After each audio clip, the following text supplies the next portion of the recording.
Fox Sports. We are the Fourth. We are the Lions.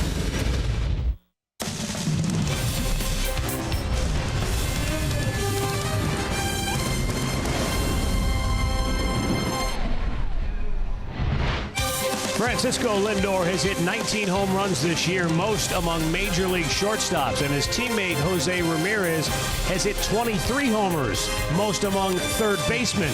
Together, they form the most lethal shortstop-third base home run hitting combo in baseball.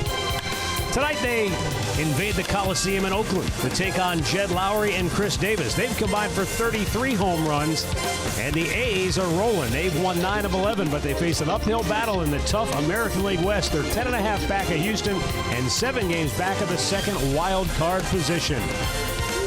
Hi again, everyone. Matt Underwood alongside Rick Manning. We greet you tonight from the Coliseum here in Oakland, where Trevor Bauer will make the start for the Tribe. And when you look back to a year ago, you talk about both ends of the spectrum. Trevor Bauer faced the A's once in Cleveland, struck out a career-high 14, but the last time he faced them here in Oakland equaled the shortest outing of his career as he lasted only 2/3 of an inning. Yeah, that was coming out of the All-Star break last year, but he has been on some kind of a roll. And Trevor Bauer's had a very explosive fastball. His velo has been up. He's had a tremendous breaking ball. But when you see 83 strikeouts in his last 8 starts, 7 times this year, double-digit strikeouts, and his curveball has been dynamic to go with that changeup. So he's getting guys to swing and miss, and when he can look at that 2.44 ERA, which is 4th in the league, he's only given up 5 home runs this year, which is amazing. I think he's 3rd in strikeouts with 140. This will be his final start of the month of June, and he's on pace for a historic month. We'll have more on that coming up. Plus, we'll check in with Andre Knott ahead of tonight's first pitch here in Oakland. Cleveland Indians baseball is brought to you by Who But W.B. Mason, the official office supplier of the Cleveland Indians. And by Cleveland Clinic Express Care online. Tap the app for 24/7 virtual visits.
Ready for tonight's series opener between the Indians and the A's.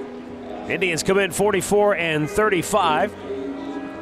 Oakland comes in 44 and 38. But the A's are in a very tough division where Houston began the day atop the standings at 55 and 28. Seattle was second best at 51 and 31. Let's go downstairs right now to Andre Knott for the final word before tonight's first pitch. Thank you very much, Matt. The A's are coming off a great road trip where they went 8-2, and in talking to Terry Francona, they're a team where the faces change, but you know every at-bat that they have will be a great at-bat. The other thing that you have to do, much like the Kansas City Royals of 14 and 15, you got to win the game early. They make it a little league game. In their last 30 games, when they lead after the 7th inning, they're 30-0 boys, with the TNT boys take over for their bullpen.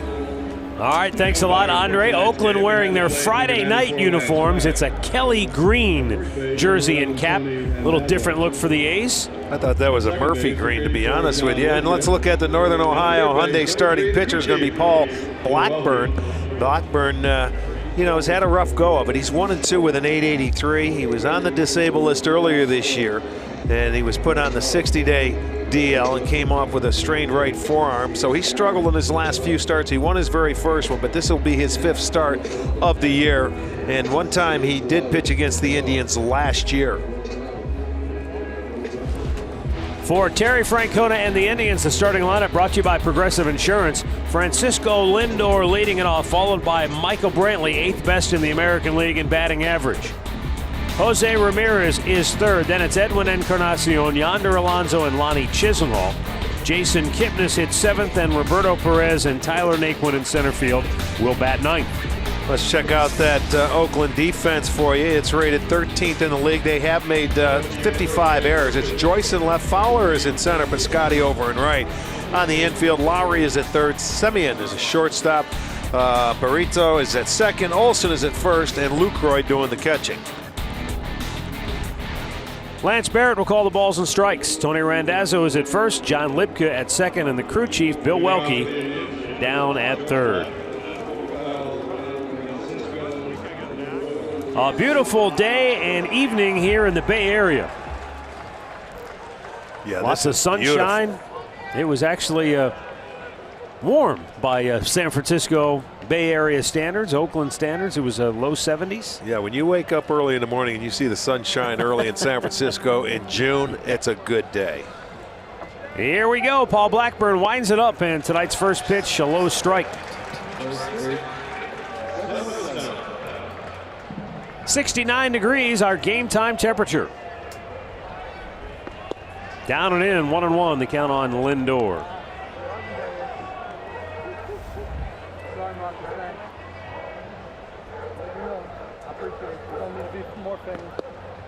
Inside, if you hear dogs barking in the background, and do not adjust your set, it's bark at the park tonight here in Oakland. Lots of dogs. Yes, this is their second bark in the park. Lindor taking, it's outside. And the count is 3-1. Frankie coming off a series in St. Louis in which he was just 1 for 12. And just at the top of the zone, full count.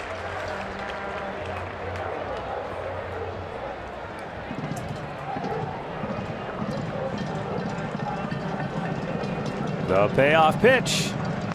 And a base hit into right field.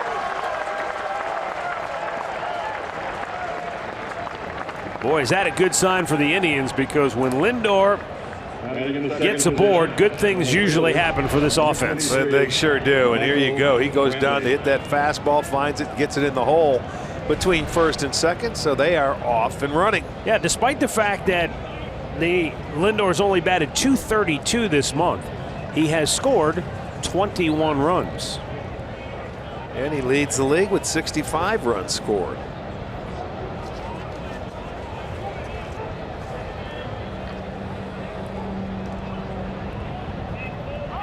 Lindor's off. Lucroy's throw is in time, and they got him. They sure did. I don't know if Frankie looks like he's shaken up. Yeah, I don't know if he was tagged in the face or maybe his face hit the bag, but when he went head first, that tag came in and he might have got one in the face. Off and running on the first pitch. It was a good pitch to throw on, and here you go. Oh, I think his knee hit him in the face. His left knee. Simeon's, watch it. Boom, there it is, going right into the leg. Yes, indeed.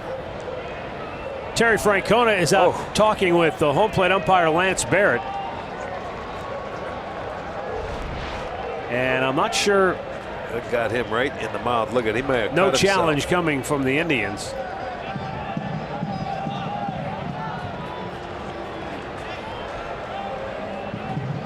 That is the 13th runner thrown out this year by Lucroy. And Lucroy had a nice pitch to throw on. It was a high fastball, and he gets rid of it quickly. That's the most in the American League. Look at, there's the tag, and now here comes a slide, and his face hits him in the knee as his momentum carried him through the bag. It's only the third time Lindor has been thrown out this year. But Lucroy has done a much better job defensively. Michael Brantley pulls that foul. 1 ball and 2 strikes.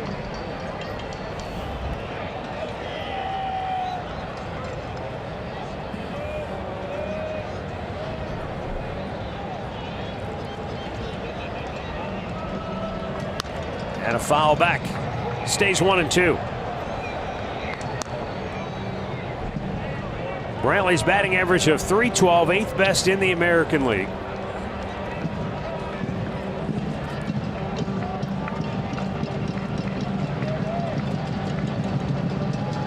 And it's in off the plate. 2-2. Well, he's been trying to go inside to the left-handers. He did that to Lindor. Now trying to do it to Michael.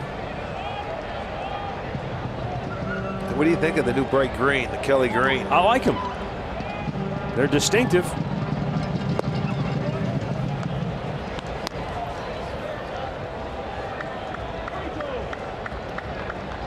It reminds me of the 70s A's. Yeah, where exactly. It was a brighter green. That's exactly right. 72, 73, 74. Those are their World Series years. Ooh, that one come down and bounced back up and hit Michael. Don't know where it got him. If it got him in the side of the head. Watch it come right back up. Yes, it did, in the ear.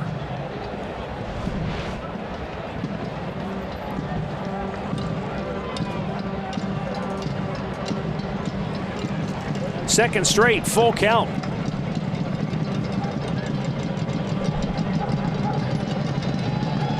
And a weak ground ball hit to second base.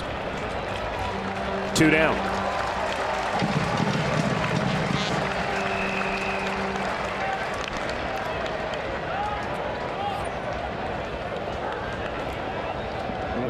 Oakland celebrating the 50th anniversary of moving here to the Bay Area.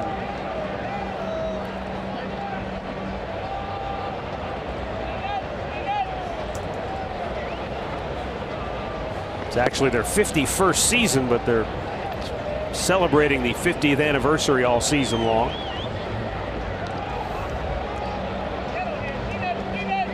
Jose Ramirez, swing and a miss.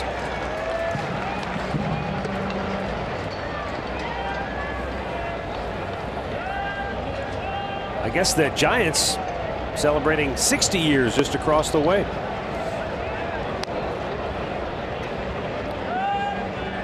Jose Ramirez having a stellar offensive season. St. Louis kept him on ice. He was just 2 for 12 against the Cardinals as he takes a strike to even the count.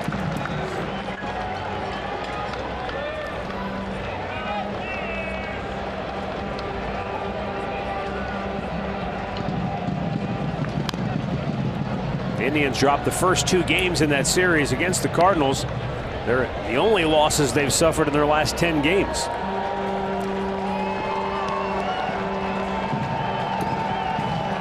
Terry Francona hoping for a much better trip to the Bay Area than last year. Inside and hit him. Yeah, that one got him. He's been pitching. He's been going inside regularly. Even with that breaking ball, trying to make them conscious of it and try to get the outs away. The hand, I think. On the hand, yeah, he let go. It looked like the right hand.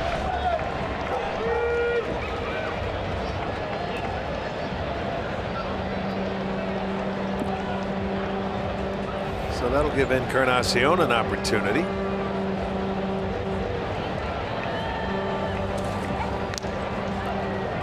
Ramirez drawing a throw. For Blackburn, his only start of the year last year was July 15th, right after the All-Star break. Had a no decision. Encarnacion hit a 2-run homer off him in that ball game. Down and in.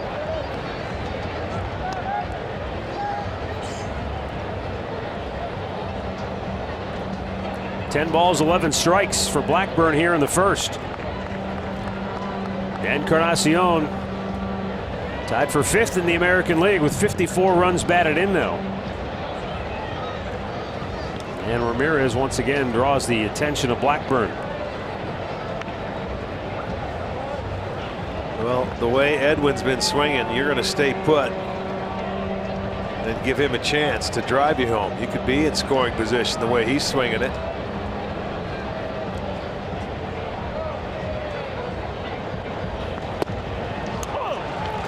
He thought about it, but he took it for a strike. It's 1-1. I mentioned Terry Francona is hoping for a better trip to the Bay Area than last year. The Indians came out of the All-Star break last season and were swept in 3 games here by the A's. And then went across the Bay, and it didn't turn out much 2 better. out of 3 to the Giants after that. It was a rough start after the break for sure.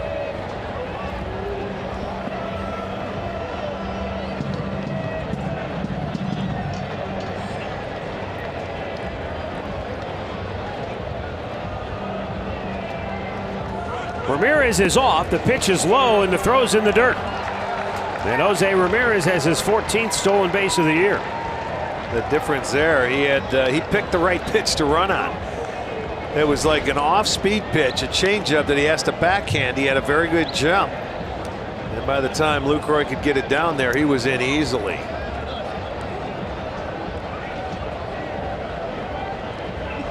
So Ramirez in scoring position now for Encarnacion, who's got a good count here, sitting 3-1. Yonder Alonso would be next. A's have 3 on the left side of the infield. And Edwin pops one sky high. Lots of foul territory. Jed Lowry makes the catch. No runs ahead, a man left. The A's are coming to bat when we come back.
A record of 7-5, an ERA of 2.44. He's the Northern Ohio Honda starting pitcher. Trevor coming off a start against the Tigers where he pitched 6 1/3 inning, gave up 5 hits, allowed just 1 run. He struck out 11 in 107 innings. He has done a wonderful job, 140 strikeouts for Trevor. The Oakland A's lineup for manager Bob Melvin looks like this. Dustin Fowler will lead it off, then Matt Joyce, followed by Jed Lowry, who's having a fantastic season, 4th in the American League in runs batted in. Chris Davis, Matt Olson, Stephen Piscotty in the middle. Then it's Marcus Semien, Jonathan Lucroy, and Franklin Barreto batting 9th.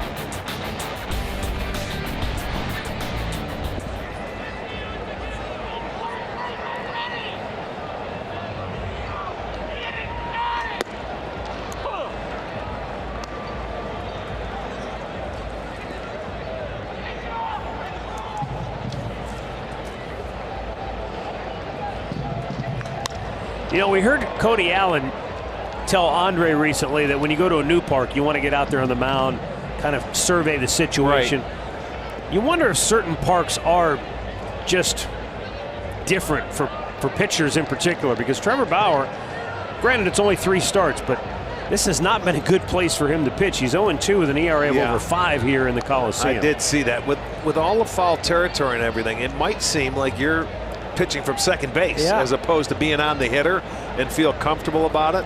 Well, I can tell you, we'll see if Hosey runs this. He will. 1 down. Oh no! Now that's a rarity.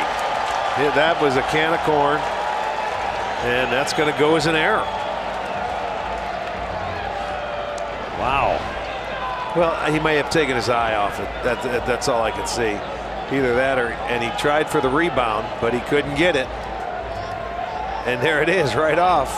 Blank, and that's an error. Boy, the Indians' defense has been a little shaky lately. Swung on and missed, and down goes Dustin Fowler. 1 away. Well, Matt, I haven't talked to Trevor about pitching here, but we know in the past we've talked to Carlos Carrasco, and he feels like because of how big things are, you're right on top of the plate. I talked to Adam Pleco tonight, who will pitch tomorrow, and he said that after BP, he went up and stood on the mound, and he says it does feel a lot closer. He says, now for him, that's a good thing. He said for a guy like Bauer, you don't know because of how he bounces that curveball. It may take a minute for him to get a feel for that, just of how hard or how far he wants to throw the ball. Remember, we always thought it was because he was coming back home. Right. But CC Sabathia never pitched well here either. Yeah, that's true. Matt Joyce steps in for Oakland, and he takes the first pitch strike. This is an Oakland team that they 20-20 at home. They played much better on the road, 24-18. And at home, they're hitting just .223 as a ball club, which is 29th out of the 30 teams. No, it's an A's team that has 4 players who have struck out 70 or more times on the year, which should, matchup-wise, play favorably for a guy like Bauer. Yeah, they swing hard. They like to try and hit home runs. They're 5th in the league. They've hit 108 as a team. They're a good team with 2 outs, and they score late in the ball game.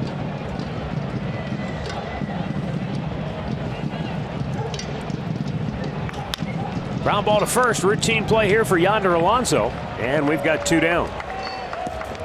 We'll set the Indians defense, brought to you by Dodge. It's Brantley in left field. Naquin is in center. Chisenhall over and right. Ramirez and Lindor on the left side of the infield. Kipnis, Alonso over on the right with Roberto Perez doing the catching.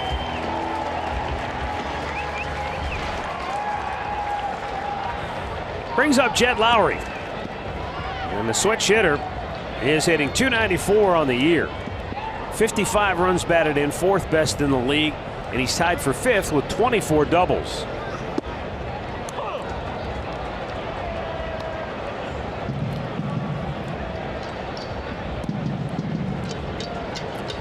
Lowry struggled through the first part of the month, but has been on fire of late.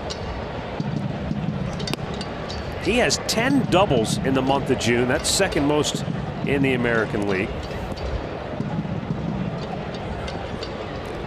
Coming off a road trip in which he had 15 hits and 42 at-bats. And a road trip that saw the A's go 7-2. There you see the top RBI man in the American League. Off the end of the bat, Bauer will have an easy play. And the A's go 1-2-3. We're scoreless after 1 in Oakland.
Of the Bay and our wayside furniture storylines tonight. Yonder Alonso last year with the A's hit 22 homers in 100 games, and then they traded him to Seattle.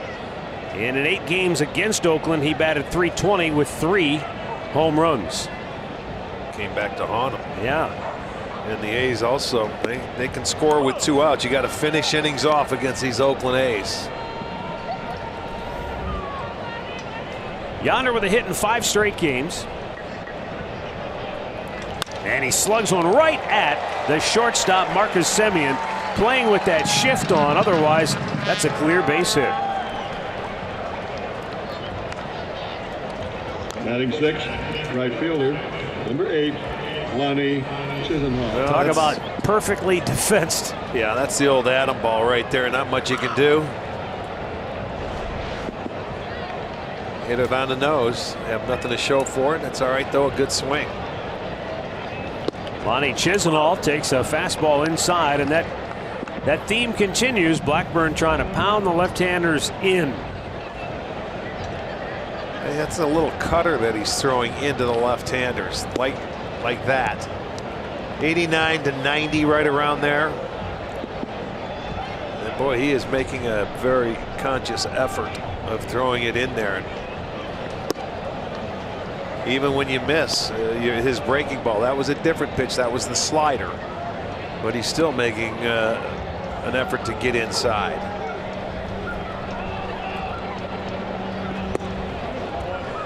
And then the changeup, if you can go in there effectively and throw that changeup, that seems to be maybe the game plan. But he's not throwing many strikes in there. There you go. Lonnie Chisenhall ropes one into right field. It's the 2nd hit of the night for Cleveland. You get yourself in a hitter's count, and he was down on Lindor, and Lindor ended up getting a 3-2 base hit. Batting in the 7th position, second baseman, number 22. Look at it on our Jason Nissan pitch Kipnis. tracker. It's down there, but that's the wheelhouse of Chisenhall right there. He loves the ball down and in like that. Typical left-hander. Finds the gap. 2nd hit for the Indians. Jason Kipnis went 4 for 11 in the series against St. Louis with a couple of runs batted in.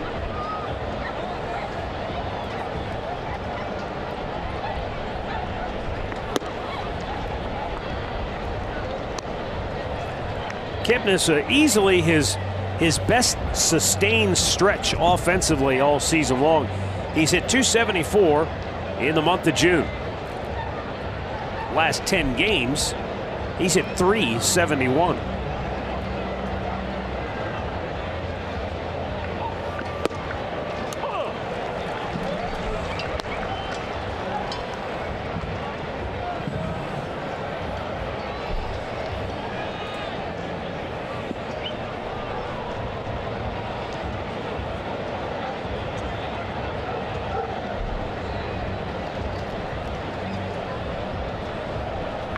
Pulls it foul.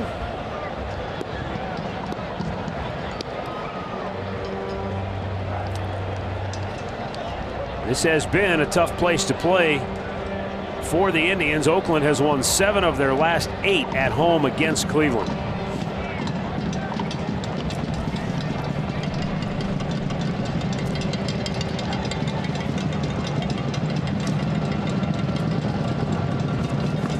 Out of play.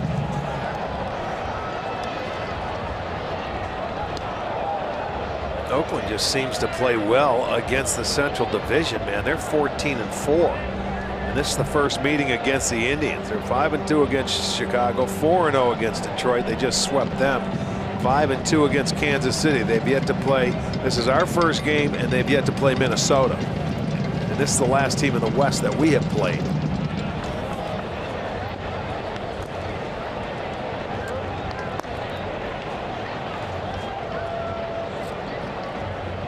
In the West, the Indians are 8-12.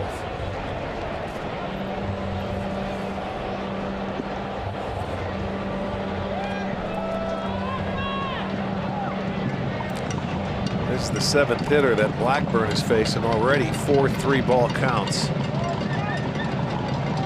So it's hard to be aggressive off this guy. Yeah.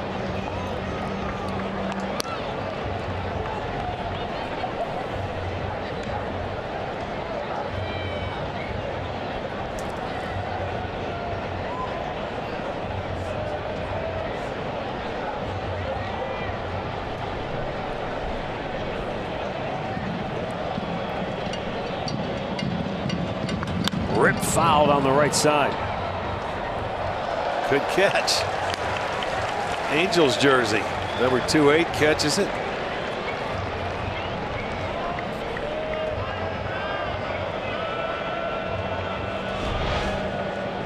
You're going to see that one. Almost looking into the sun, some of those fans, but he's in the shade. He brought his glove. He made a catch. He's going home with a souvenir.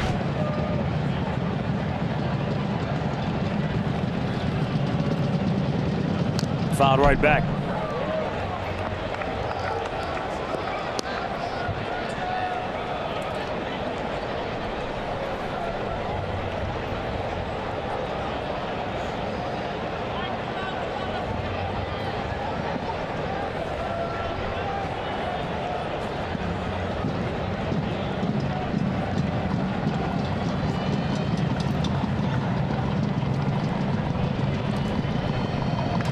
Got in on him.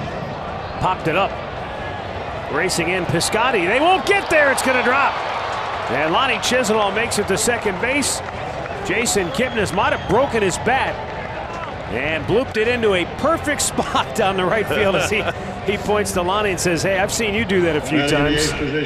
Well, you're right. I thought that was just an easy play. He ran that cutter in on him, but you can see Burrito going after that ball. He can't get there. There's a lot of territory out there. He doesn't get there. They bloop it in back-to-back singles. Boy, it's a good way to start your game when you can get a hit after you know, the pitcher makes a good pitch on you. Now Roberto Perez.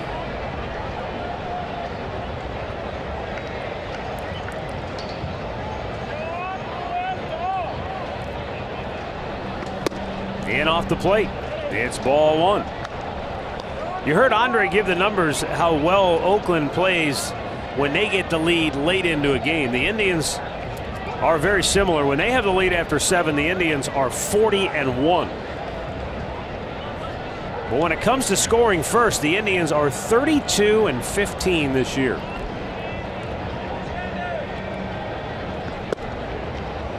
Oakland 29-13 when they score first. So these two teams are kind of similar in that regard. They like to get the lead,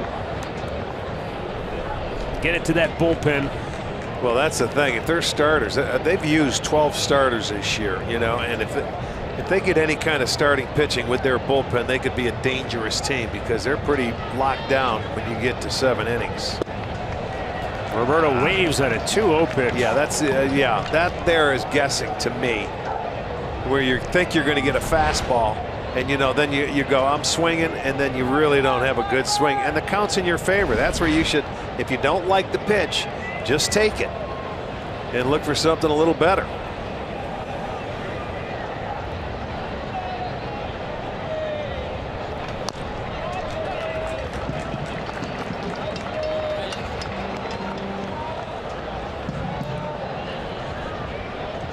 Paul Blackburn trying to work out of some trouble here in the second inning with 2 on and 1 out. Tyler Naquin waits on deck.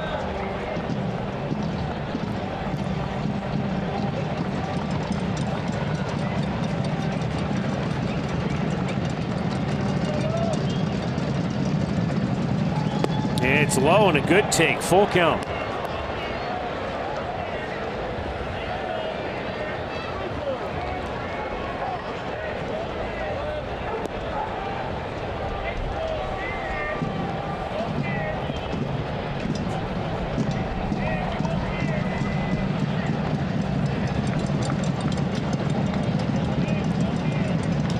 Slowly chopped to second, double play ball. Inning over. No runs, 2 hits, 1 left. No score, middle of the second.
Ballot is now open and exclusively online. Make sure your favorite Indians are represented in this year's squad by voting at Indians.com/vote.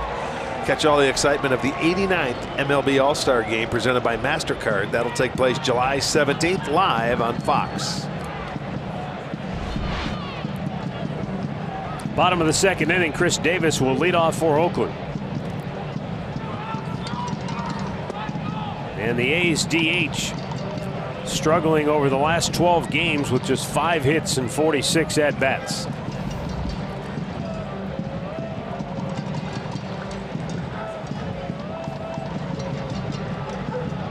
You know, that's funny because they've been winning a lot of games. Yep. 10 out of their last 12, and he hasn't been doing a whole lot offensively, so that's a good sign for them.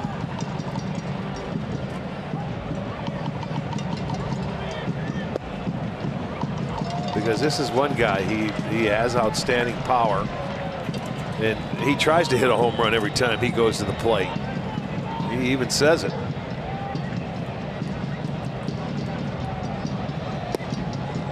Fastball strike, it's 3-1.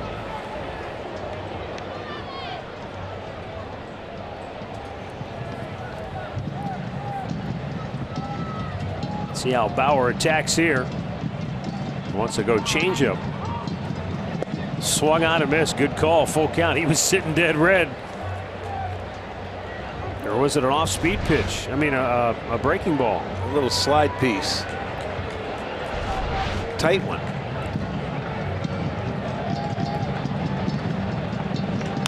Off the end of the bat. Took advantage of the aggressiveness. And that's out number 1. Stat of the game brought to you by Buick. Oakland coming off a road trip in which they won 8 of 10. They went to San Diego, took 2 from the Padres, split 4 in Chicago with the White Sox, then swept 4 straight in Detroit against the Tigers. And Detroit lost again today, so they have now lost 10 in a row.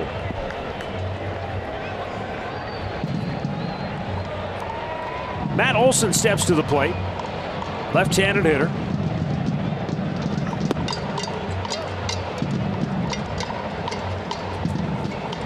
Another one of their hitters that has very good power. 17 homers. 7 have come in this ballpark. And I think today, usually at night the ball doesn't carry as well as it does during the daytime. So tomorrow you may see it carry a little bit better here in this ballpark. But it'll be a bright sky. And I'll tell you what, boys, you better pack your sunglasses. Matt Olson goes 6'5", 240. He was a compensation pick following the first round in 2012. Swung on and missed. It's 2-2. And the 24-year-old is coming off a road trip in which he had 11 hits, 3 home runs.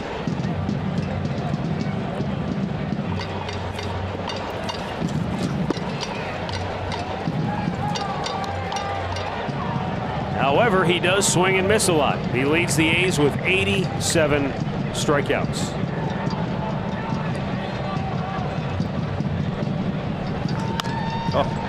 Oh, it's just inside the chalk. Yeah, that's an automatic double. Just catch it, throw to third. That was a high bouncer. It went right over the third base bag. I mean, you can't try to do that. It just, I mean, this is just, he's trying to pull a ball, but you see where he got jammed. That ball got in on him so badly. That's the only place it could go with the angle, the bad angle, but it was directly over the third base bag. The first hit, it'll be a double for Olson, and that'll be his 13th of the season.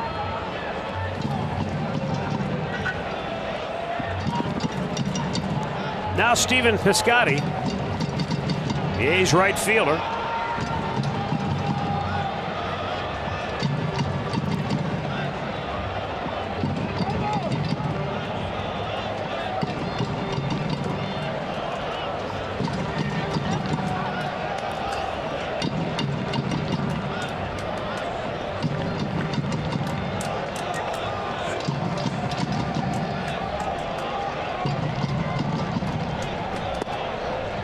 Pitch is low and away, ball 1.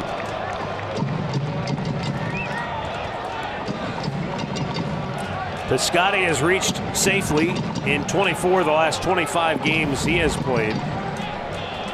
You see the home runs there. 6 of his 7 home runs have come on the road.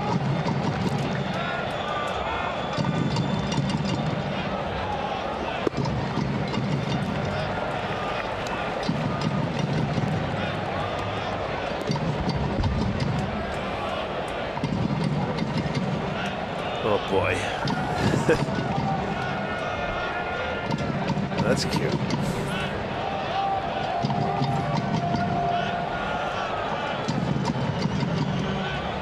Two-0 is fouled back out of play.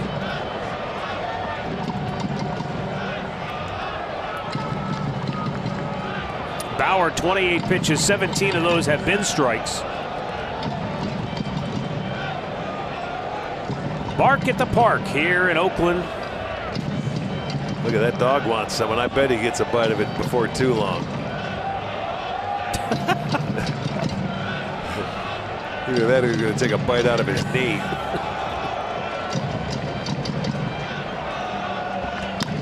Right at Jason Kipnis, who bobbles it, recovers, and throws him out 2 down. Olsen to third.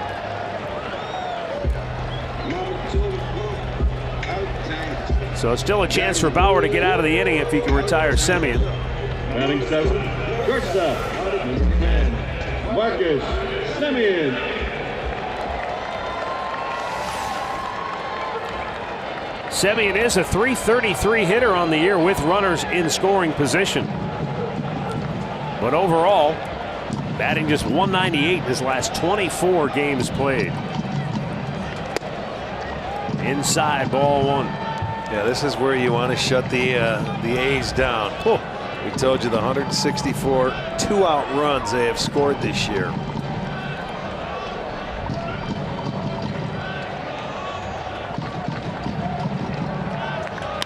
And they continue to do it. 2-out RBI single, 1-0 Oakland. He missed with his first curveball, and he wanted to go back to it, but he didn't have a good feel for it. It stays up, and Semien makes him pay. So another 2-out run, and they will score first in tonight's ball game. That stayed pretty much middle of the plate. Batting in the 8th position. And that's a pitch that Bauer has been throwing consistently any place he wanted to. He'd always keep that ball down, but tonight it is up.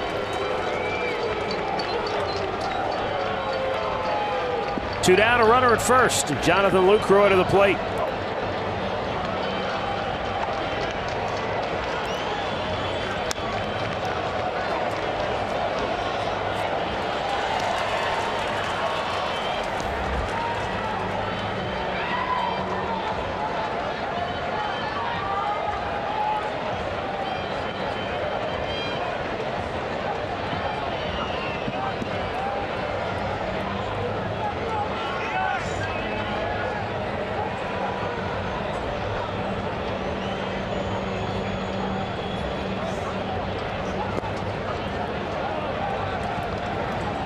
One ball, 1 strike.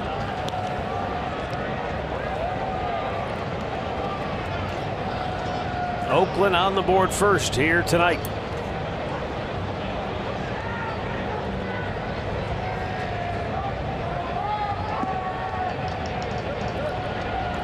.165 2-out runs for the A's this year. Only Atlanta has scored more in all of baseball with 2 down. Braves with 171 2-out runs coming into tonight. It's not necessarily something that you can aspire to be good at when the season begins. You don't set out and say, "Hey, we're gonna score a lot of 2-out runs." You want to. Well, yeah, when you do though, that can break a team's back, but they consistently do it. It's not an easy thing to do, and you're right. You don't set your goals and say we're going to score a lot. You try to score any opportunity you can, but when you can do it as a team and get a little confidence flowing, that's a lot of runs, man, with 2 outs. I mean, they're right behind the Indians when it comes to scoring runs in the league. They're rated 5th in the league. They have 379, where the Indians have 391.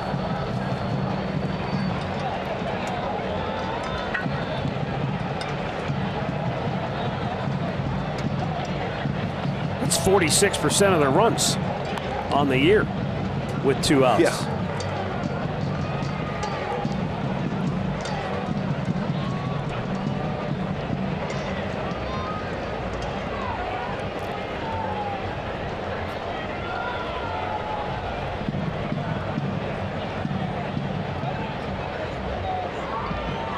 The 2-2 is fouled right back.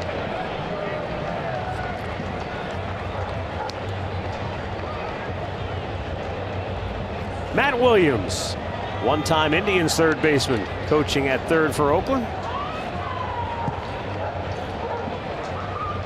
One-time manager. Boy, he had some memorable games in 1997 with the Indians. He's an excellent third baseman, too.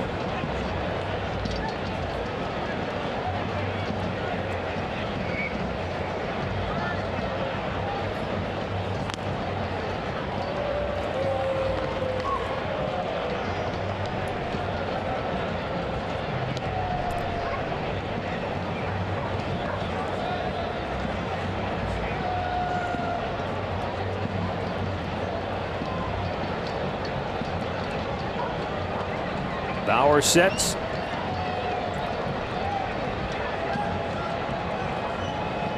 And another foul back.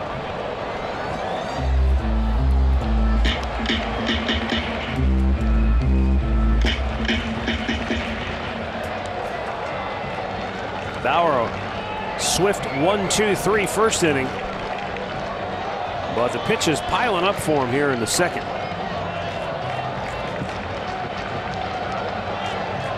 This will be the 25th pitch of the inning.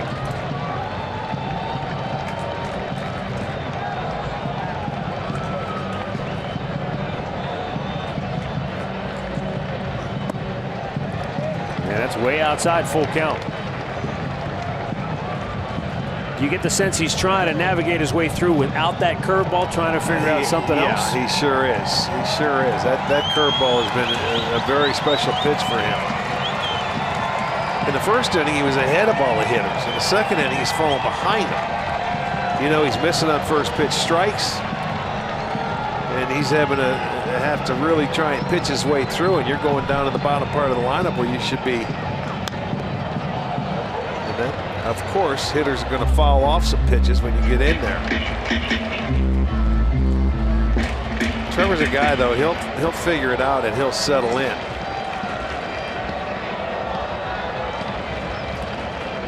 This will be the 9th pitch of the at-bat for Lucroy, who's fouled off a number of fastballs.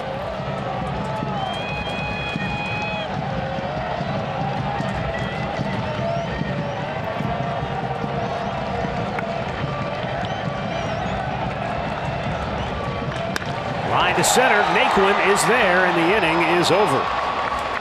The A's get on the board first. A run on 2 hits, a man left. 1-0 Oakland after 2. Hey fans, we are sitting in the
It'll be Dollar Dog Night when the Indians host Hot Dog Night. Yeah, this is Dollar Hot Dog. Okay, just want to make sure. Dollar Dog or Dollar Dog Night tonight if you want to come out and grab one.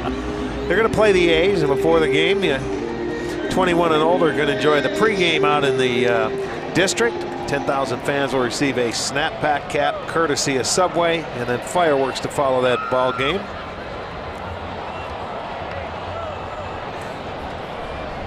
Third inning, Indians down a run. Tyler Naquin, Francisco Lindor, Michael Brantley due up for Cleveland.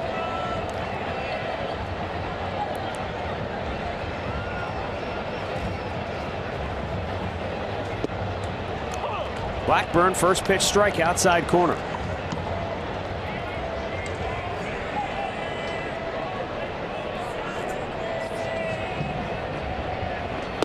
Straightens him up, it's 1-1. He pitched around a couple of hits in the second inning, aided by a double play ball hit by Roberto Perez to end that second inning. Naquin with a high fly ball left center field. Dustin Fowler will make the catch one away. Our Lowe's whole team together. Check out the home runs combined for Francisco Lindor, Number 12, Edwin Encarnacion, and Jose Ramirez. The only trio of Indians teammates to have more home runs than these three guys before the month of July, you have to go back to 2001. When Juan Gonzalez, Jim Thome, and Ellis Burks combined for 62 homers. So this trio's one behind with today and tomorrow still to go. Okay, well, I'm going to say they're going to tie it, if not break it. Way out in front. Well, this first time through the lineup with Blackburn, he threw at least 5 pitches to every hitter except Alonso and Naquin. So he will not go deep into this ball game. I think it's safe to say. Lindor pulls that foul.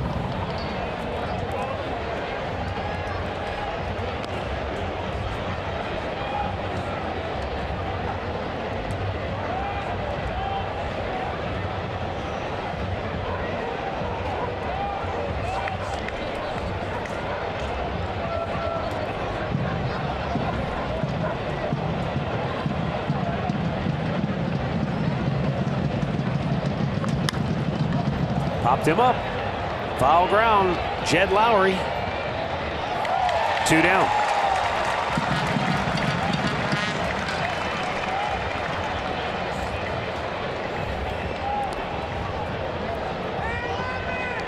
That's going to bring up Michael Brantley, who grounded out his only time up. Number 23, Michael Brantley. Brantley has the 7th best mark in the American League against right-handed pitching this year, hitting .320.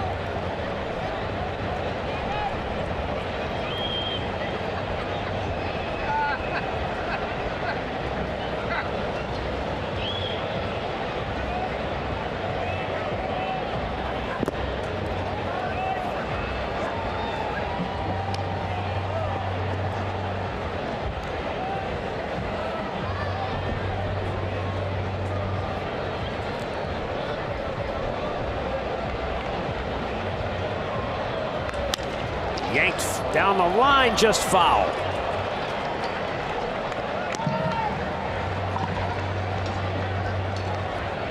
Looked like Michael tried to hook a changeup down the line, and he didn't miss by much. There it was. It stayed out over the plate. It was a good pitch for him to hit, but just a hair too early on it.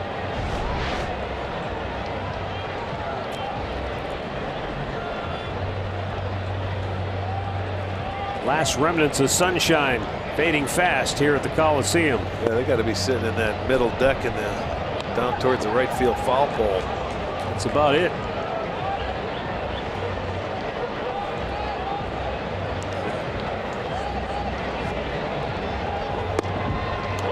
Call a strike. Brantley does not agree with Lance Barrett.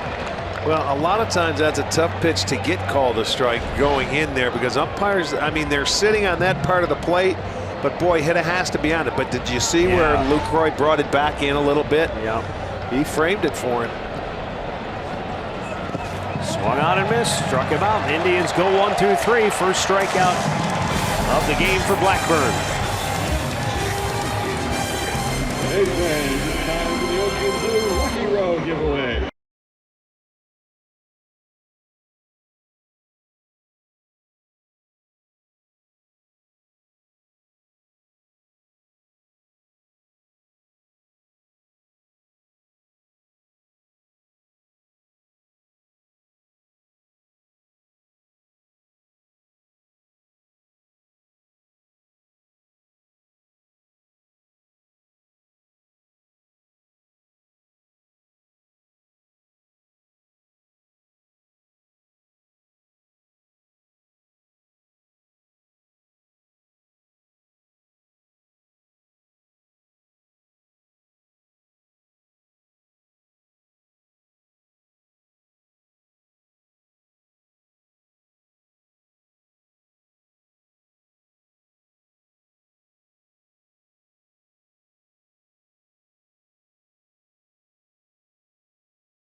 will be in town, and 17,500 fans are going to receive a Jose Ramirez jersey before the game. It'll come on out early, get to the district.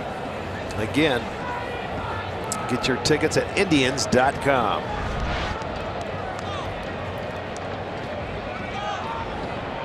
Well, Trevor Bauer goes to work here in the bottom of the third, down 1-0. Franklin Barreto will lead off, then it's Dustin Fowler and Matt Joyce.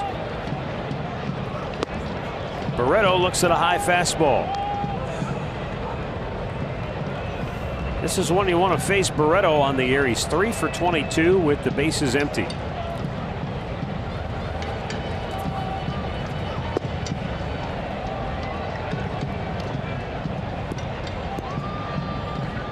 He was called up June 16th from AAA. It's his third stint on the year at the big league level. He started 10 of the last, or make that 11 of the last 13 games since the recall.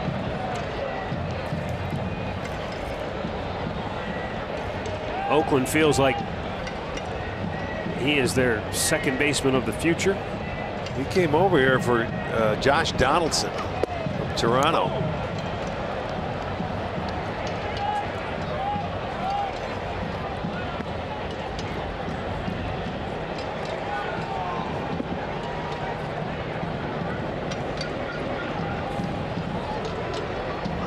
Swung on and missed. He goes down swinging.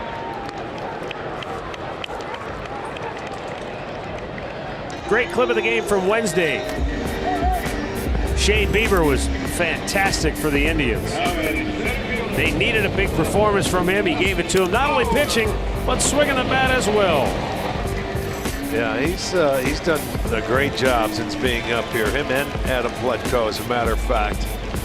Bieber went 6 innings, gave up just 1 run.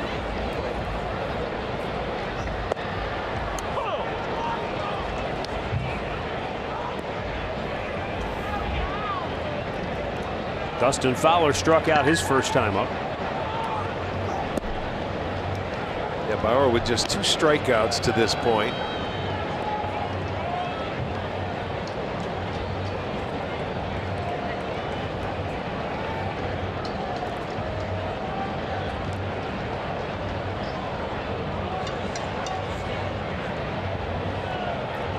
But remember, the last time he pitched here, he lasted just 2/3 of an inning. So he's still trying to feel his way through the early part of this game.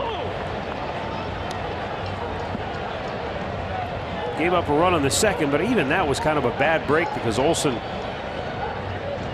on a flukish swing inside out, doubled down the left field line right over the bag on the chalk. There's a ground ball to Jason Kipnis.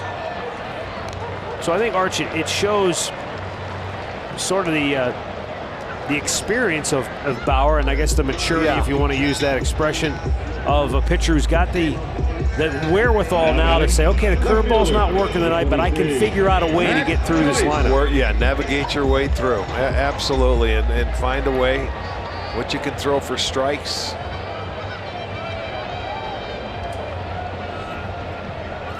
Matt Joyce grounded out his first time up.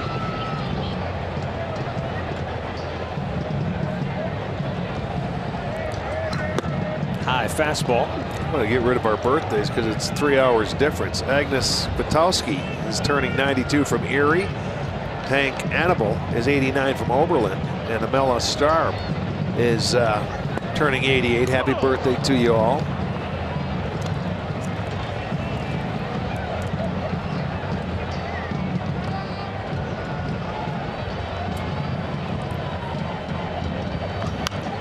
Popped back out of play.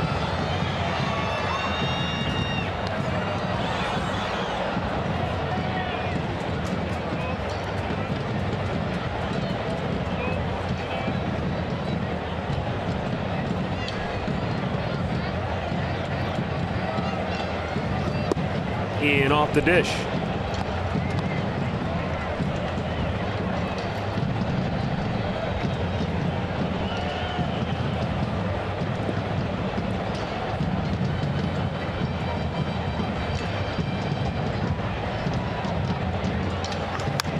Weak ground ball. Here's Jose Ramirez with the shift on. Has to hurry, and he got him. A's go 1-2-3 for the second time in 3 innings, but they lead it 1-0. And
Three, 4, and 5 hitters due up for Cleveland. It'll be Jose Ramirez, Edwin Encarnacion, and Yonder Alonso.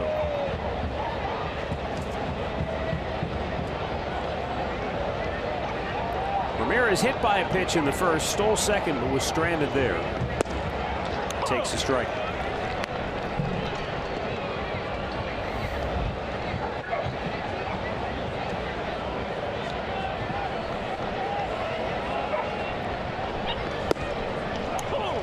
Wow, he goes right at him. 2 quick strikes called.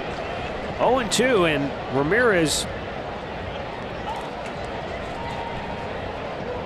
not that he's really had a drop off this month, as he swings and misses and loses the handle, and that's a 3-pitch strikeout, and that is pretty rare for Jose Ramirez. He doesn't strike out a lot to begin with, let alone on 3 pitches. Yeah, no question about it. And he's right there. And the bat comes flying out of the hand. Second straight strikeout. He has 2 on the night. You got Brantley to end the inning, and now Ramirez leading off this 4th inning. Wow, this strike zone's getting a little liberal.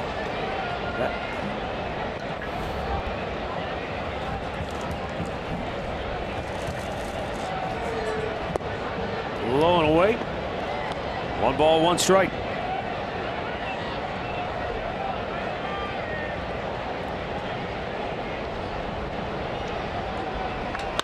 Smashed and a diving stop. Marcus Semien gets up, low throw. What a dig out at first by Olsen. 2 down. Heck of a play on both ends for the A's.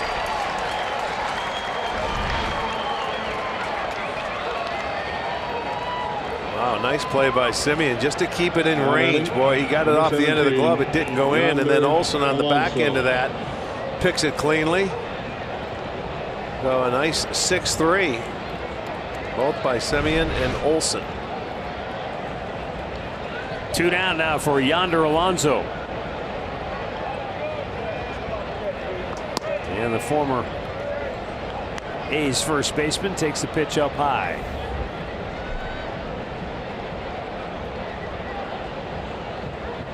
Hit it right on the nose his first time up, but he hit it right at Marcus Semien, who with the shift on is playing on the right side of second base.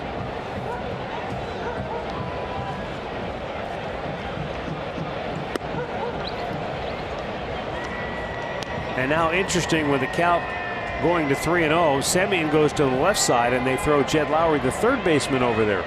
on the right side of the infield. I can't figure it out. Ball 4. Didn't matter. First walk issued by Paul Blackburn, and we're going to go back to the studios in Cleveland. Here's Al Pawlowski with the showstopper.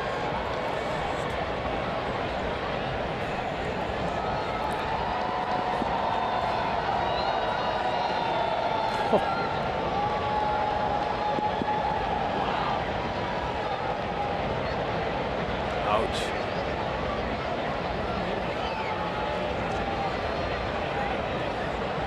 Wow. There's a fly ball to right field as Stephen Piscotty comes in, and the Indians are out here in the 4th. 1-0 A's.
Here in Oakland, afternoon affair. Adam Pletko will go for Cleveland. Indians Live starts our coverage at 3:30. First pitch just after 4 on Sports Time Ohio and streaming on Fox Sports Go. Swing into Summer, presented by Click It or Ticket. Well, it's 1-0 Oakland as we go to the bottom of the 4th inning.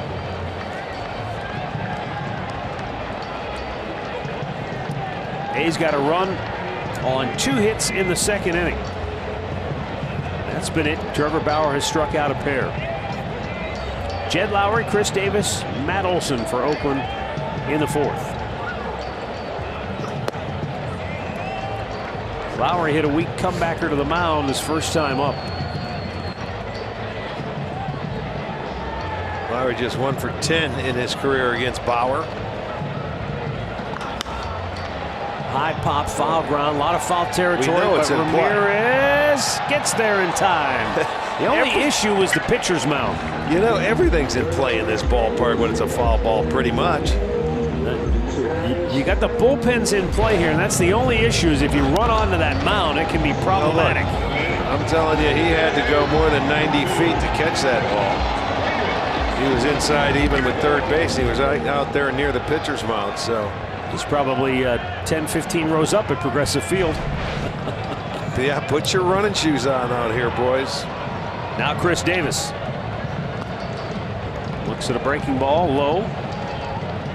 Finish off our birthdays. Bryn Baskin is turning 13. Happy birthday to you, Bryn. All right, Bryn. Teenager. Yes, indeed.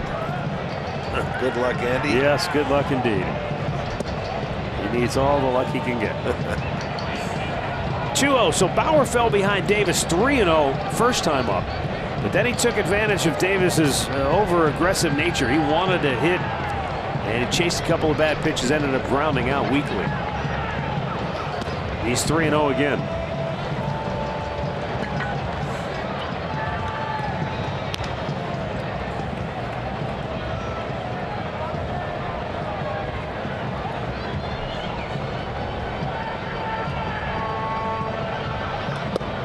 takes 4 straight. First walk issued by Bauer tonight.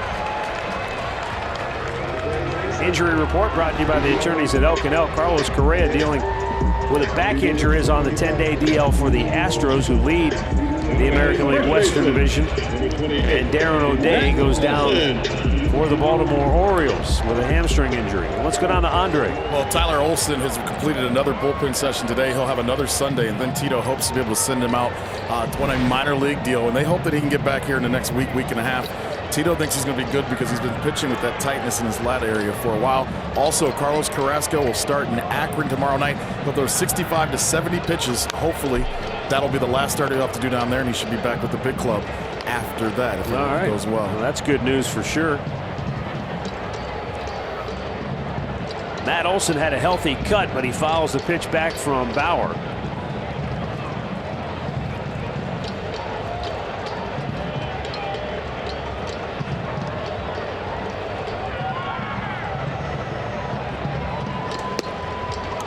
Olson's double his first time up. It's one of those deals where you hear people say, you couldn't do that again if you tried. And that was the key. He wasn't trying to do what he did. Well, that ball got inside on him, and just the way that swing plane went, that's the only angle it could have went. And you see that they're all over on the right side of the infield, and Ramirez way over at short. Didn't matter. He just angled right over the third base bag. That was Olson's first double in a month. Swung on and missed. And that's his 88th strikeout of the year. He's among the top 10 in that category. Third K for Bauer, 2 down in the inning. There's that curveball. There you go. Now there you go. Come back to Trevor. That's what he needs. That ball right there. That's been his strikeout pitch a lot. And when he can get ahead and throw that for strike 1, then he can put guys away with his fastball or the changeup. That's the pitch that has been working for him so well this year. Steven Piscotty grounded out his first and only time up tonight in the second.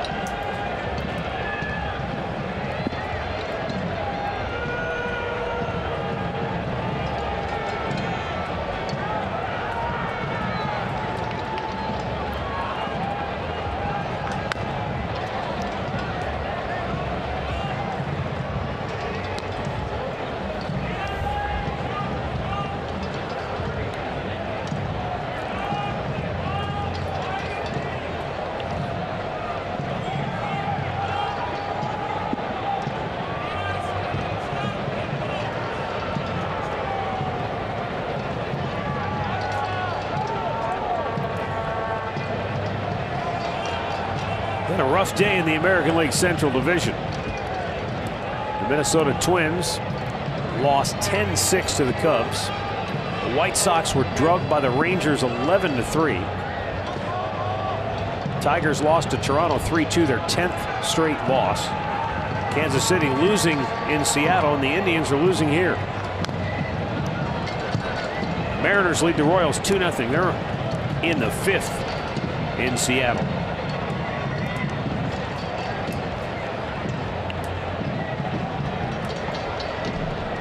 Indians win tonight, they could have a 9-game lead in the division.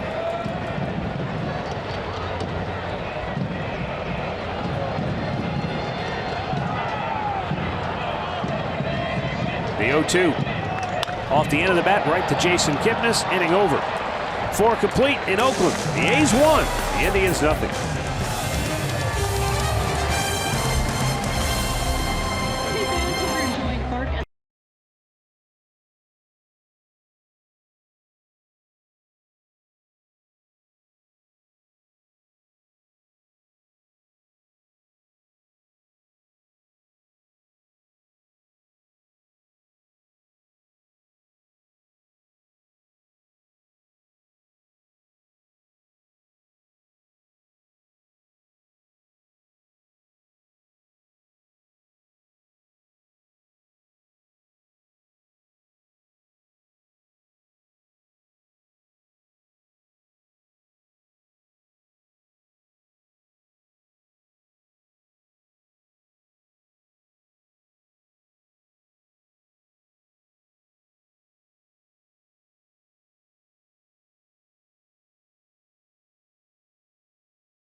2019 Kia Sorento, the perfect getaway vehicle.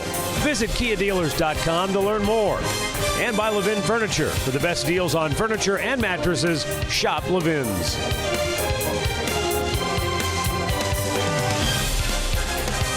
1-0 Oakland. We go now to the 5th inning. Bottom third of the order due up for Cleveland. Jason Kipnis a single his first time up. A broken bat blooper that fell down the right field line. That was the last hit the Indians have in the game.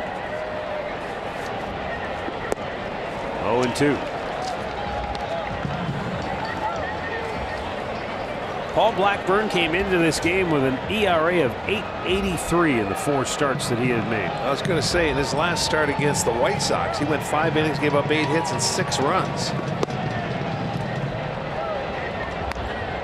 Well, the weird thing is in that game, he pitched shutout baseball and allowed 1 hit in the first 4 innings and then blew up in the 5th. Well, here's the 5th inning. Because his first start of the year, June 7th, he went 6 innings, and then it's been downhill from that point. Houston really dropped him. Well, he has struck out 3, and he hit his spot on this pitch. Number 55, Roberto Yeah, that's right there inside corner, no question. Good pitch.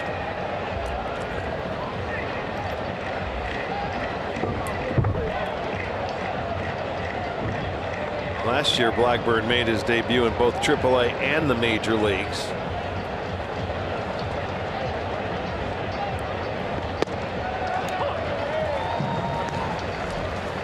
But as we told you, the Oakland A's, they've gone through 12 different starting pitchers, second most in the majors to Tampa Bay. They've used 13.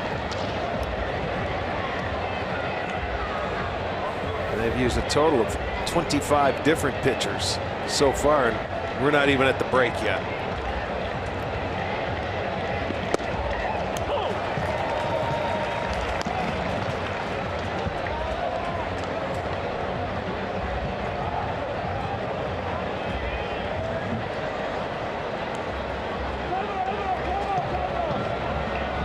Timeout called just as Blackburn was going into his windup.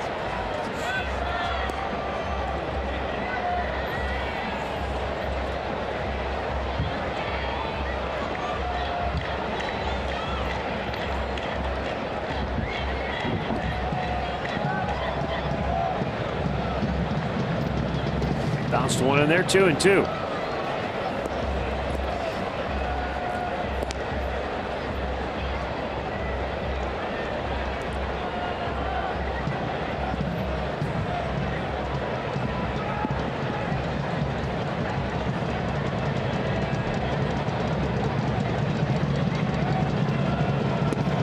And he strikes him out. Back-to-back Ks, 2 down in the inning. Hey, grab your friends and come on down to Progressive Field and check out a ball game from the district. District ticket presented by Sports Time Ohio. It's only $15 and your first drink's on us. Now you can only get your district ticket online at Indians.com/district ticket. Some of the best spots in the ballpark. The drink rails in left, the corner down in right field. 2 down for Tyler Naquin, who looks at a ball in the dirt. Fly to center is only time up.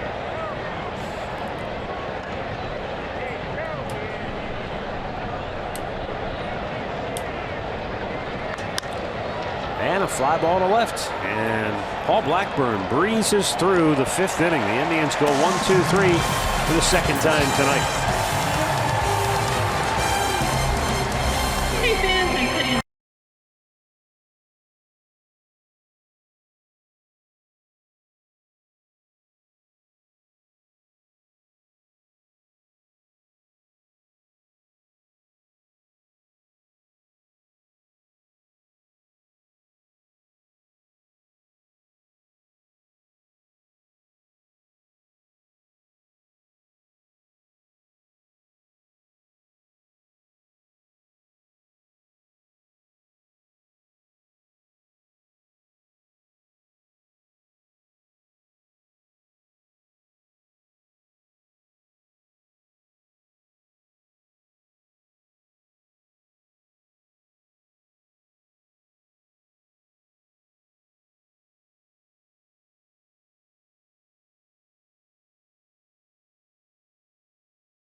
Our mid-game summary brought to you by your local Toyota dealers, and the only run of the game coming in the second inning on a 2-out RBI single by Marcus Semien. The A's have scored the second most 2-out runs in all of baseball, 165 of them. And that's the only run so far tonight. The Indians' offense has been shut down on just 3 hits, all 3 of them singles.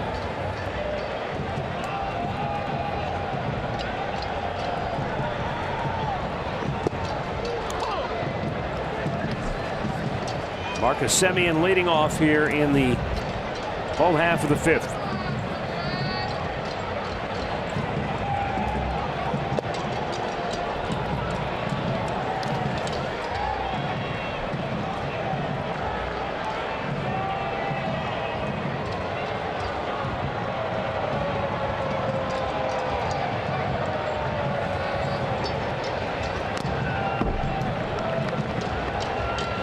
Ball and 2 strikes now on the Oakland shortstop.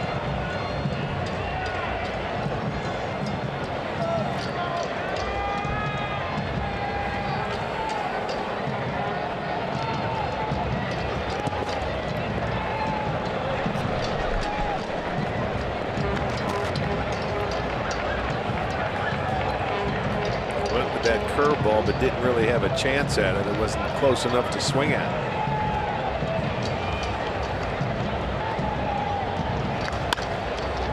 To first base, Yonder Alonso will take it himself. Well, you can pick up a KeyBank Kids ticket starting at $15 for kids 12 and under with the purchase of an adult ticket. Kids tickets are located in the family deck at Progressive Field, home to our expanded kids clubhouse, and the tickets are only available at Indians.com/kids tickets.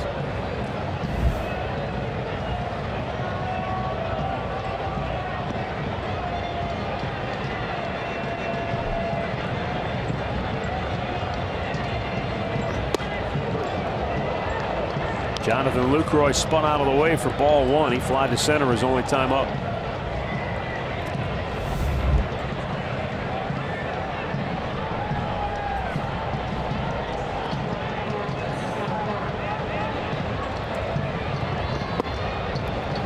Upstairs with a fastball, it's 2-0.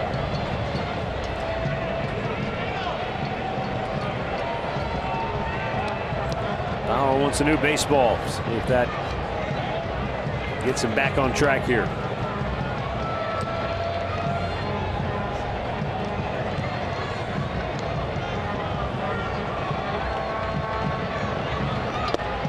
Fastball dots the outside corner.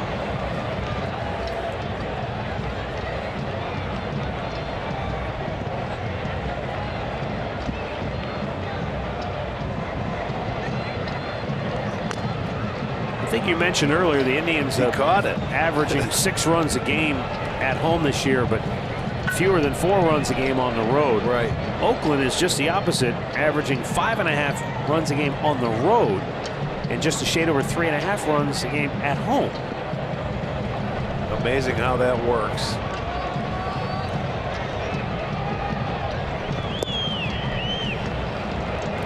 Full count.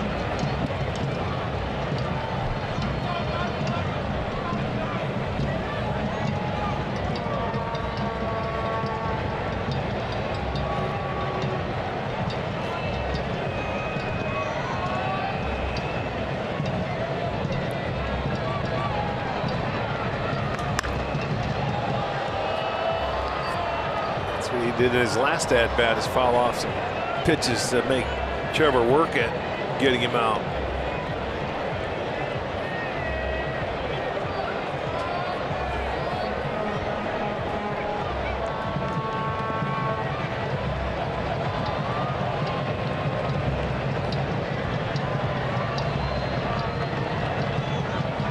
(3-2) and a weak ground ball hit to short. Low throw, nice backhanded scoop by Alonso. And nobody more appreciative than Lindor. It's one of those deals where as Lindor let go of the ball, He went into a crouch and kind of put his hands on his head and said, oh, no. You know, when these guys from that side of the diamond throw it over, they know exactly where it's going. If it's going to be low, it's going to be wide, you know. But you get a little help from your friends. And it certainly does help when that first baseman can pick. Because, you know, 99 times out of 100, they're pretty dead on with their throws and accurate. But one or a few times they throw it like that, that's when you need your help. And when you get it, then you don't worry about making a perfect throw every time. Yeah. I know they keep their arm loose every time they come out before innings. They take some balls. Yes. That's the first ball hit to him tonight. First play he's made. Oh, nice hook in there for a strike, and it's 0-2 on Franklin Barreto.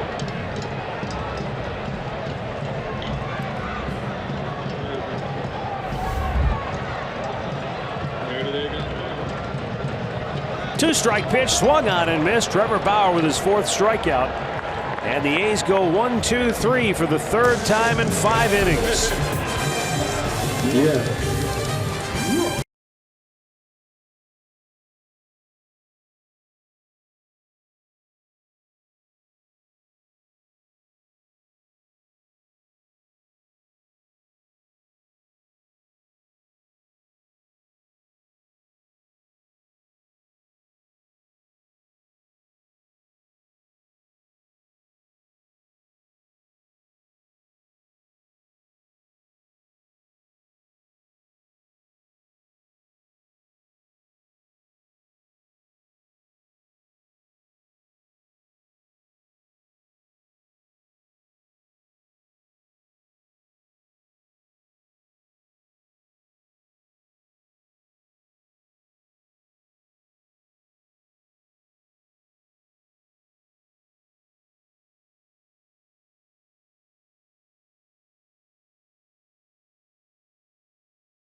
Access to Tribe Rewards. Today's Tribe Rewards code is Feller. Visit Indians.com for complete details.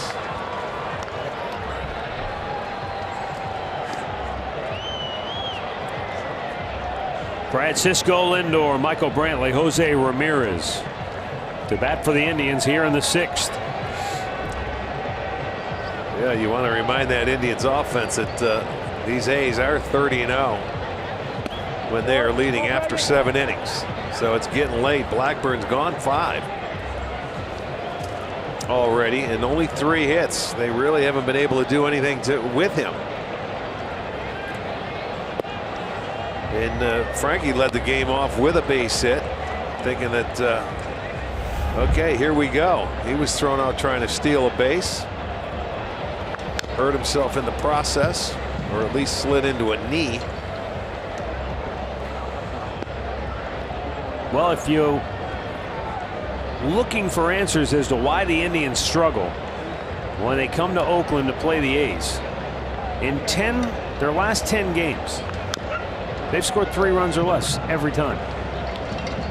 10 straight games. Tough to win games. 3 runs or less. And they've won 3 of those games. So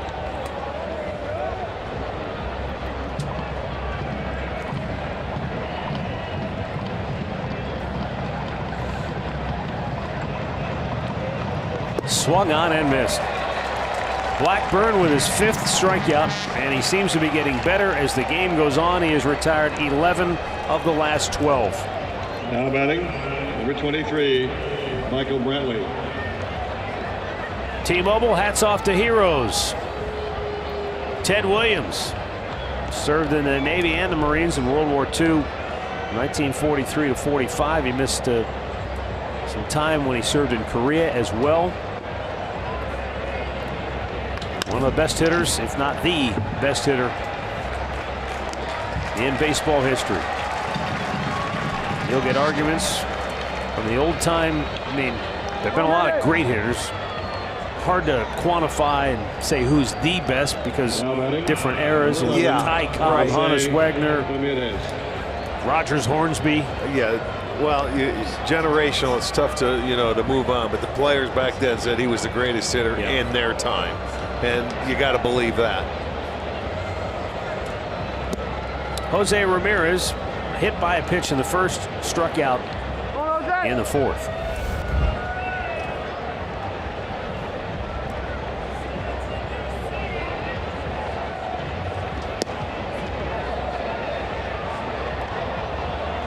We see Jose do that a lot, where they throw him either a cutter or a breaking ball in on the back foot or the back leg, and he comes awfully close to swinging it every single time. And we've seen him swing and miss at that pitch, and the ball hit him. That is just foul up the first base line.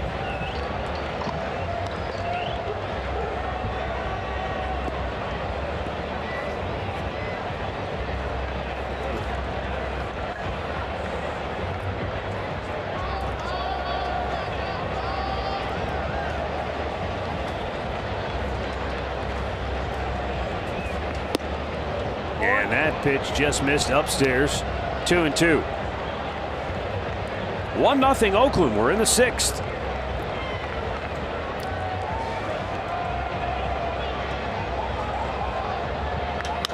And Ramirez with a fly ball to left. Matt Joyce makes the catch. They go 1-2-3 yet again. 7 straight retired by Blackburn.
Dogs are allowed in. Who let the dogs in? And they lead it 1-0 as we go to the bottom of the sixth. 14,823, including the canines, here tonight in Oakland. Dustin Fowler 0 for 2 to lead it off, and he checks. It's a little high, ball 1. Fowler batted .174 in the month of May, but he's hit .295 here in June.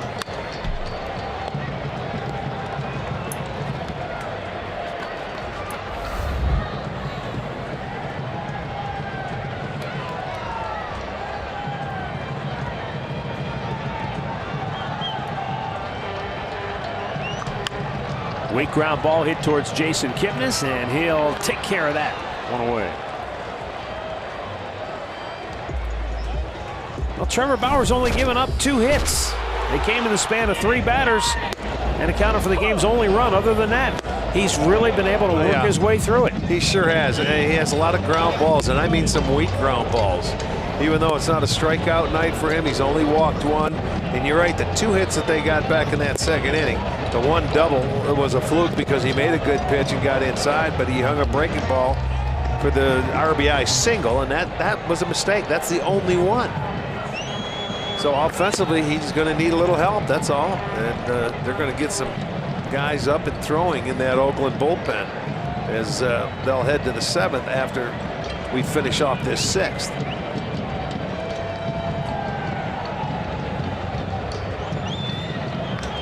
Line drive, base hit, right field.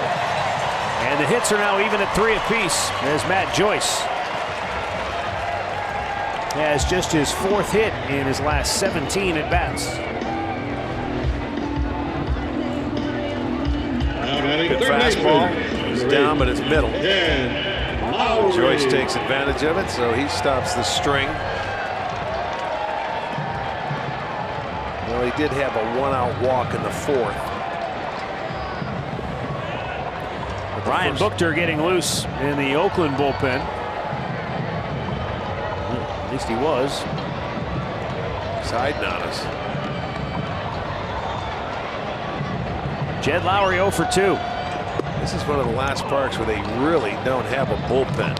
It's just a covered seat. That's what it is. Yeah. You know, when you look down the lines here with all this foul territory, those mounds are on the field. And really, on a day, you watch tomorrow as hot as it is, it's going to be hot down there under that little tin roof that those guys sit under.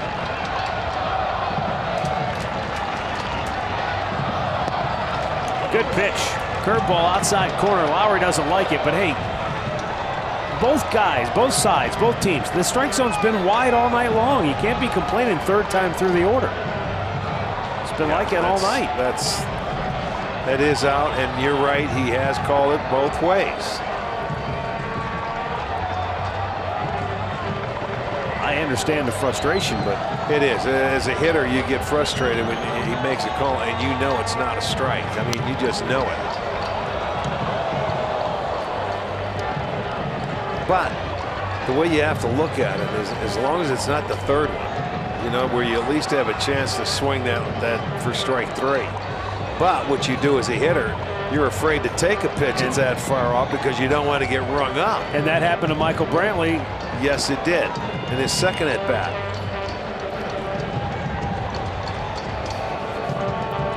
Yeah, they struck out swinging at a pitch that maybe he didn't want to swing at because.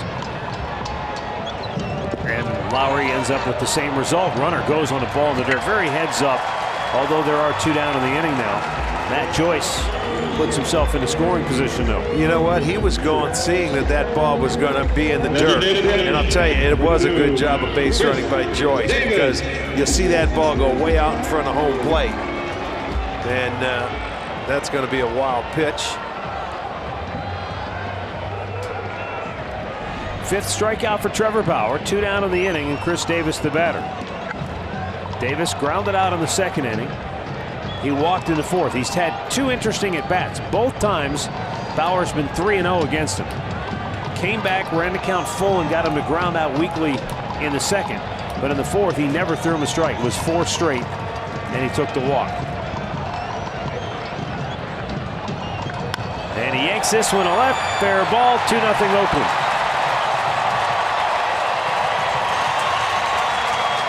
Davis with his 54th run batted in on the year.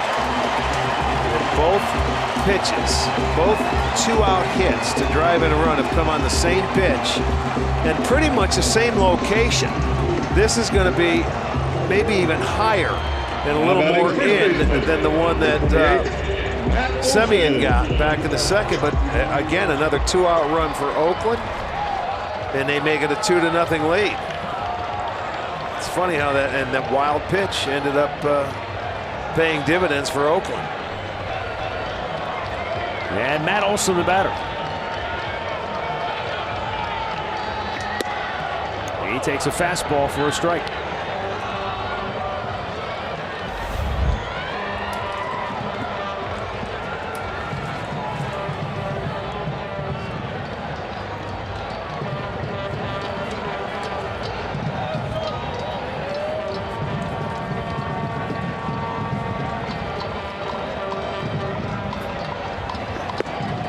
Good fastball.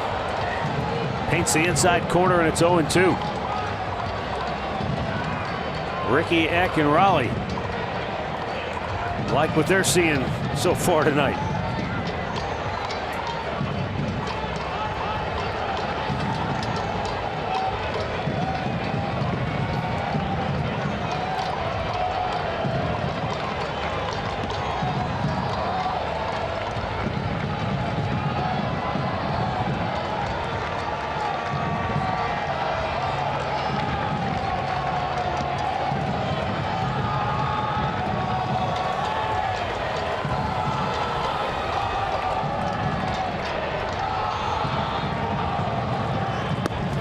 Upstairs with it, 1-2.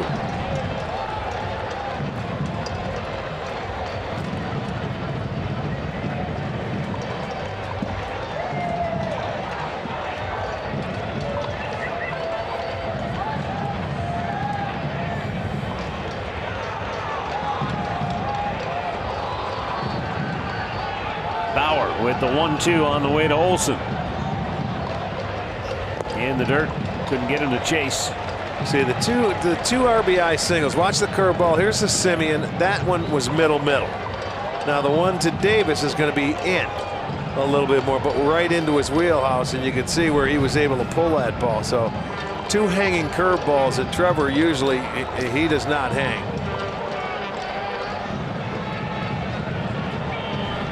But it's cost him 2 runs tonight, and unfortunately the offense isn't scoring. So that's why it's a 2-0 game. Blew it right by him. 6 Ks for Trevor Bauer, but it's Oakland 2, Cleveland nothing.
By your local Toyota dealers.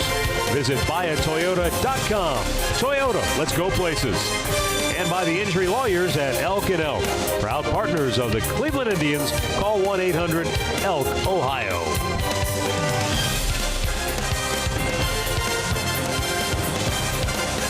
Well, back here in Oakland, the A's lead the Indians 2-0 going to the 7th inning. Edwin Encarnacion leading off. Takes a curveball for strike 1. Paul Blackburn has struck out 5, 3-hit shutout baseball. He has retired 7 in a row and 13 of the last 14 Indians hitters. Yeah, remember, he had 47 pitches in the first 2 innings, and it's only been 45 now added on since in the last 4 innings. It's unbelievable. And last hit they had was Kip's little flare down the right field line. Making it look easy. Yeah. In, out, changing speeds. Yeah, this is a guy that has never, his first start this year, he pitched 6 innings and then been roughed up every time after that. Foul territory. They won't get this one.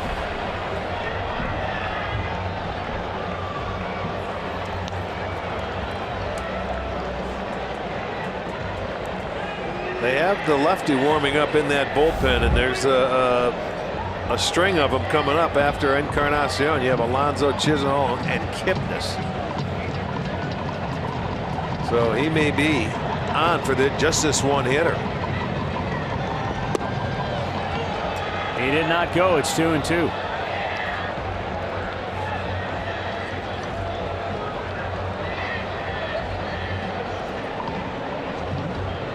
Bob Melvin, the manager for this club since 2011, has done a nice job out here. That's one will be caught. Matt Olson makes the catch. 1-0. Here comes Bob Melvin. He's got it set up for his bullpen. And he's going to make the Cleveland Clinic call to the bullpen for Ryan Buchter, the left-hander.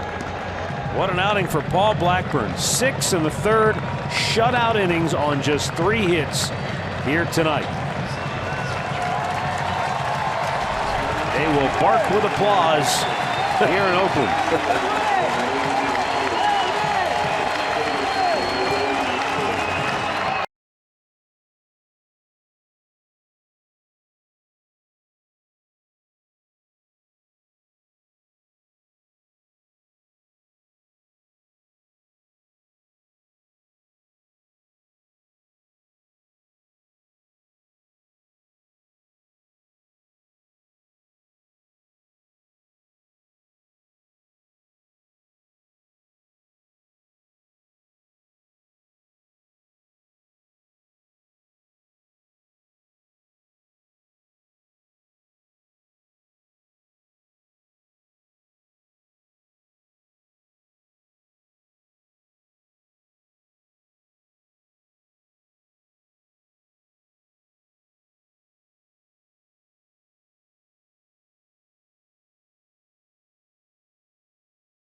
Ryan Buchter, left-hander, has had some injury issues this year. He was on the DL on April 27th with a strained left shoulder. Came off the DL June 25th and has pitched twice. In an inning of work, he's given up a run on 2 hits, couple of walks, 3 strikeouts. So still trying to work his way back into form. But in his career, 192 opponent batting average against left-handed hitters, and that's pretty much who he's on. But I see that Geyer has come on to the on-deck circle for Chisenhall. Tied him up. It's 0-2.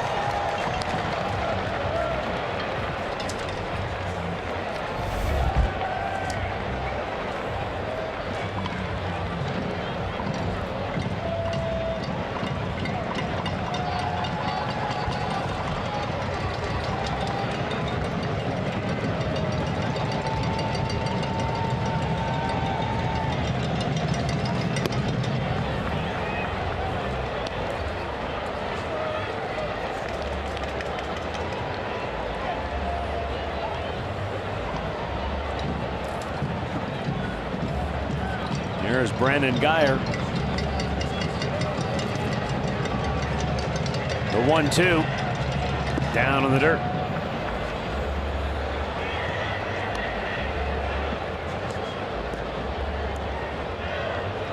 Buchter, the only lefty in the Oakland bullpen.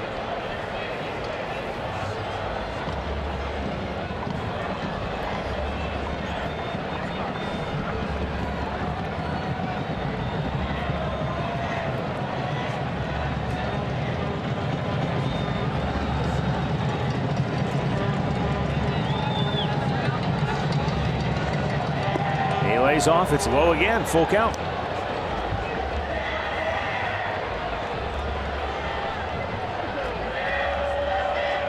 Yonder just 12 for 62 on the year against lefties. That's a 194 average. You would think that the way he bats with that open stance, looks like he would see the ball pretty well against lefties.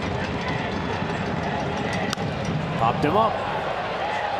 Left side of the infield. Semien, the shortstop. 2 down.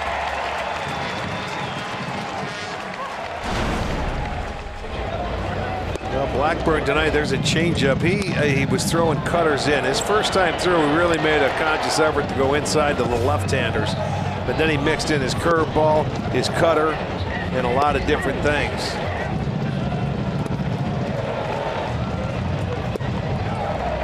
But he had him swinging and missing. Really didn't hit the ball hard off him all night. Now it's switched. I'm assuming Geyer was never announced. No, he wasn't. He wasn't. Davis. Batting for Chisenhall. He might have been going up in hopes that they could get a guy on base, but now with 2 outs and nobody on, he probably puts Davis up there. If he should get on, he's an opportunity to steal a bag. So he made the switch. He was hoping that Alonso could get on.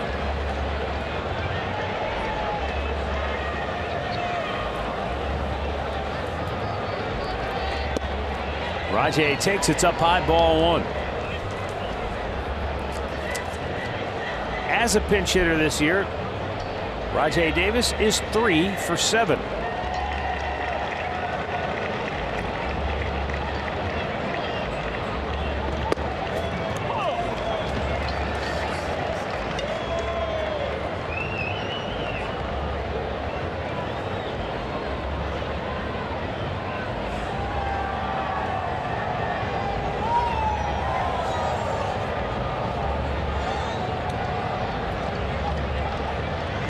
And a foul right back.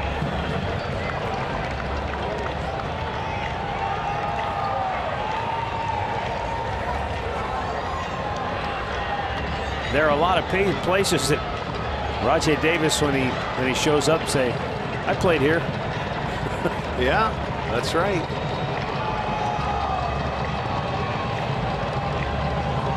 The 1-2 swung on and missed. Ryan Buchter comes out of the bullpen, retires the 2 that he faces. Stretch time in Oakland, it's still 1-0 or 2-0 A's.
Now here at the Coliseum in Oakland, the Indians trailing the A's 2-0 as we go to the bottom of the 7th. Dan Marino jersey, you don't see many of those. Rajay Davis goes to center field. Tyler Naquin moves from center over to right. Trevor Bauer still out here for the Indians. He is at 96 pitches on the night. We're going to get some action in the Cleveland bullpen as Stephen Piscotty leads off. Piscotty is 0 for 2. He has grounded out and hit a soft liner to second base his last time up. Oliver Perez will begin to loosen.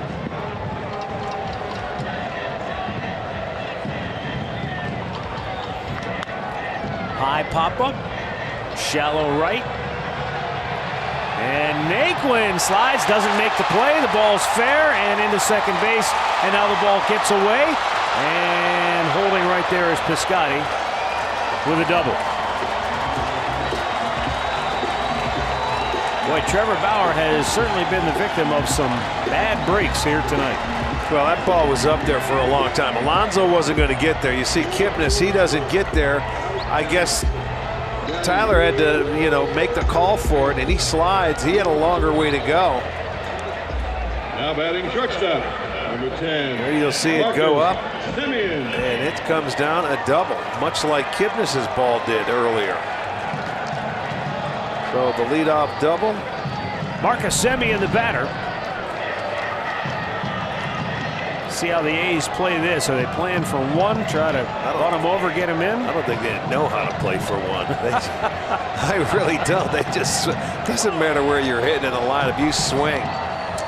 There you'll see the effort again coming in by Naquin as he's going down on the ground. And anytime you go for that slide like that, you really, your eye level changes on the ball coming in. And it's not an easy play. By the way, on the year, Oakland has count them, two sacrifice bunts.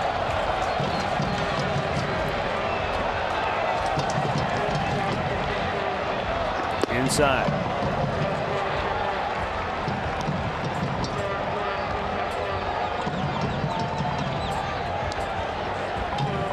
Matt Williams coaching at third, giving the swing away sign to Marcus Semien.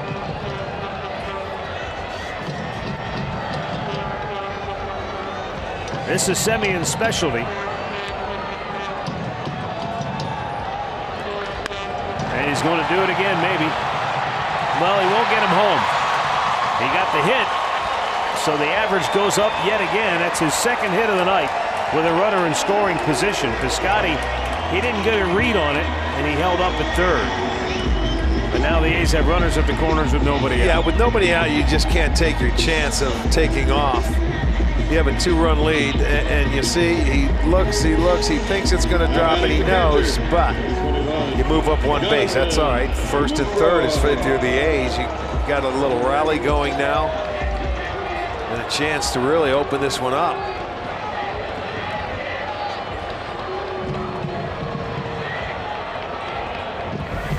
Indians bring the infield in.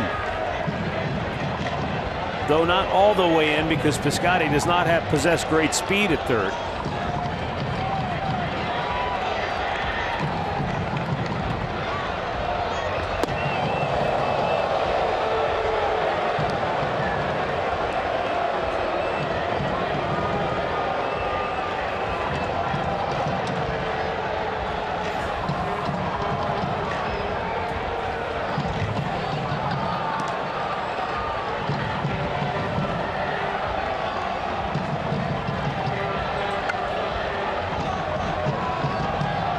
Lucroy's done a nice job this year with runners in scoring position, a .354 average, and he's looking to elevate the ball, hit it in the air, keep it off the ground. And runner goes, and Perez drops the ball.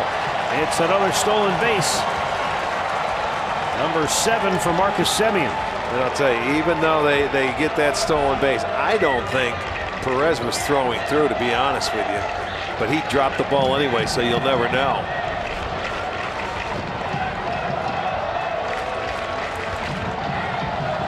Now the infield is all the way in. The only play for the infielders is to make sure that guy at third doesn't score.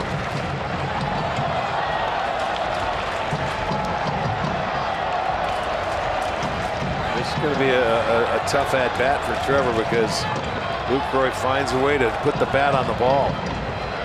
He's not a swing and miss guy, and he'll give it in.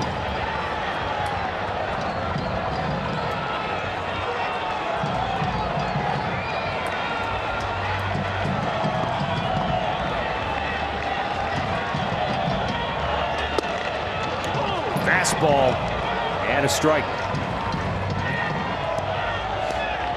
Locked him up. Looked like he was sitting on a breaking ball there. Took the fastball.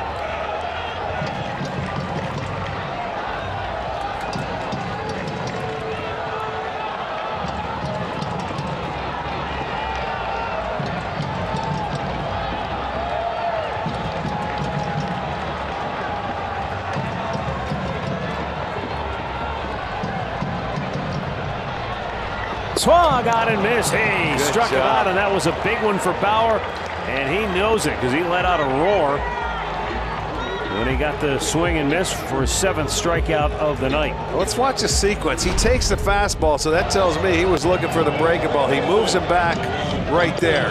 There's a little breaking ball. The guy was on the move. He stole second, took the fastball, and then he's going to throw that slider. A huge pitch for Bauer, and he remains in the game. He's going to face this right-hander and then may come out of the ball game. We'll see, because Perez is loose. He's throwing. Franklin Barreto has struck out twice tonight. The key for Bauer: get ahead and then expand his zone, because he will chase. Don't throw him a strike. Oh, what a beautiful There you go. pitch. You get ahead of him and then start widening. 69 strikes out of his 106 pitches.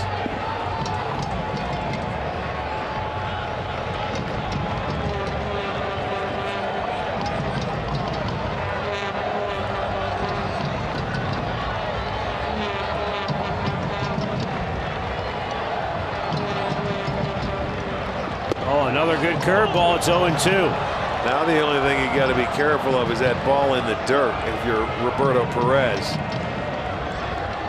because he's thrown a couple down there tonight with 2 strikes.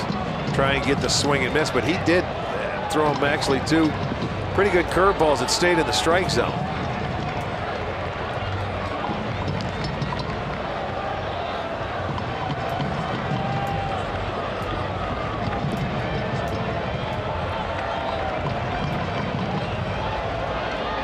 And the 0-2 swung out and missed. He struck him out on 3 pitches. 8 Ks for Bauer. And now Tito is going to go to the bullpen.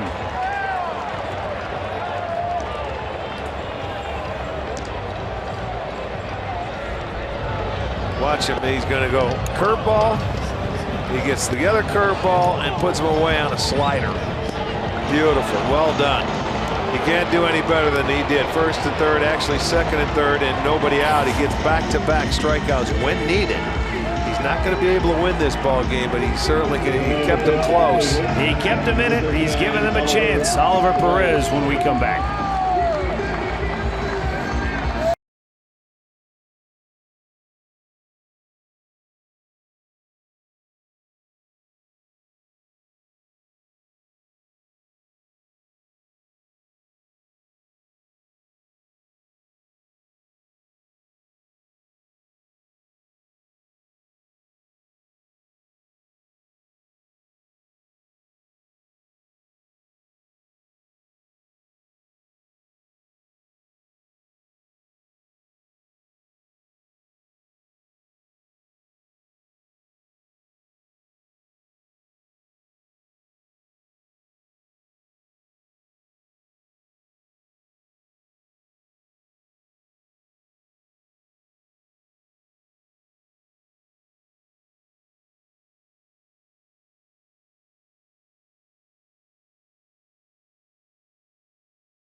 Rest of this one. He battled. He really competed his tail off here tonight. The new pitcher is Oliver Perez. Oakland goes to a switch hitter, Mark Canha. The Indians intentionally walk him. And that brings up left-handed hitter Matt Joyce. They'll pinch hit for him, and I believe it's Chad Pinder. It is. Your attention, please. Number 18, Chad Pinder.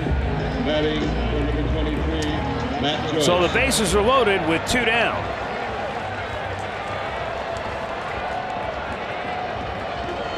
And now Tito is going to go to the bullpen for the right-hander. So we got moves going every which direction. So Oliver Perez doesn't throw a pitch.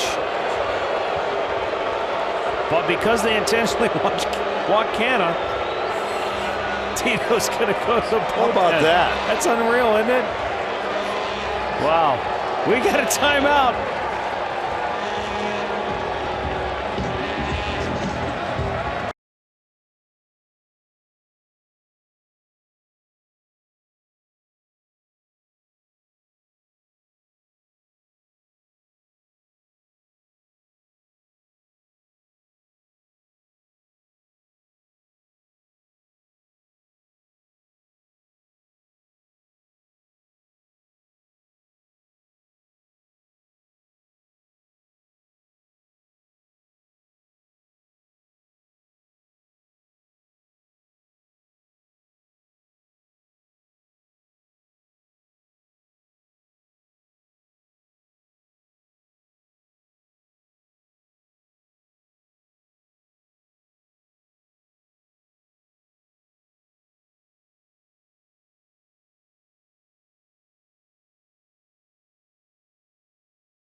Second and third. And with the left-handed hitting Dustin Fowler coming up, Terry Francona went to Oliver Perez. They intentionally walked him, which means Perez didn't have to throw a pitch. He just went to first. Then Bob Melvin pinch hit right-handed hitter Chad Pinder for Matt Joyce. And Tito went out and took Perez out of the game and brought in McAllister. So Perez technically didn't throw a pitch tonight. Amazing. But he did intentionally walk somebody by giving him the wave to first base. Yes. It's a day you may not have to shower. You didn't throw a pitch in a ball game. Crazy. And you're charged with 1 runner. Well, now with Oakland up 2-0, Zach McAllister trying to keep it that way. He's got Pinder down on the count 0-2.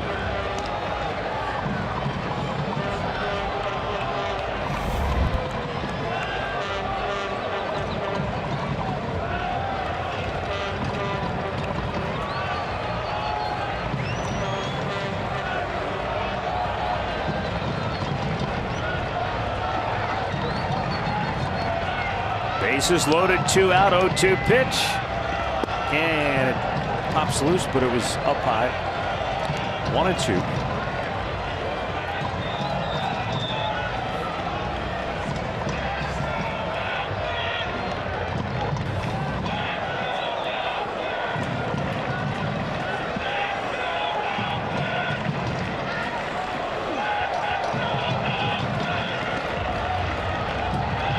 And a 1-2 swung on and missed. McAllister strikes him out, and the A's leave him loaded. We go to the 8th. Oakland 2, Cleveland nothing.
No, go home. You're fine. Well, unless the Indians do something, there's not going to be a whole lot to talk about. I can tell you that much. Bottom third of the order here in the 8th. Ryan Buchter retired the only 2 he faced in the 7th, and it's 1-1.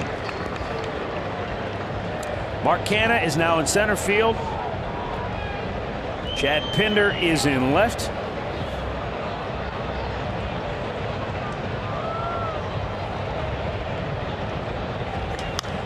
And a foul out of play by Kipnis.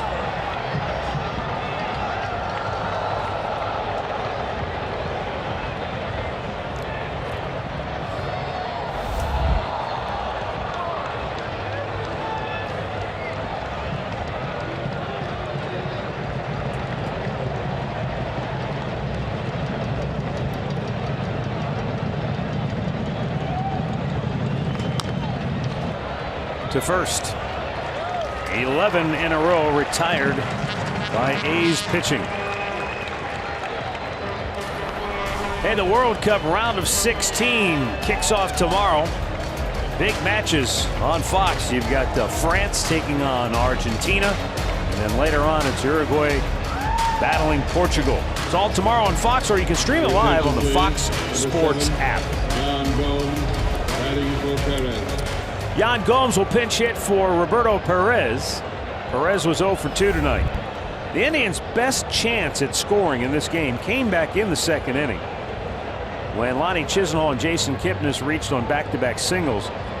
But then Roberto Perez bounced into an inning-ending double play. They have not had a hit since, and only 1 base runner since the 2nd inning.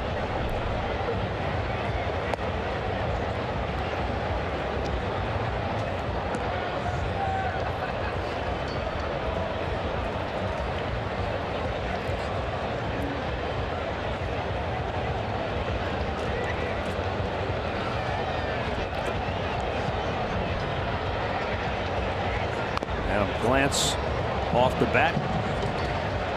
Since the Jason Kipnis single in the 2nd inning, 17 of 18 Indians hitters have been retired. The only guy to reach was Yonder Alonso with a 2-out walk in the 4th.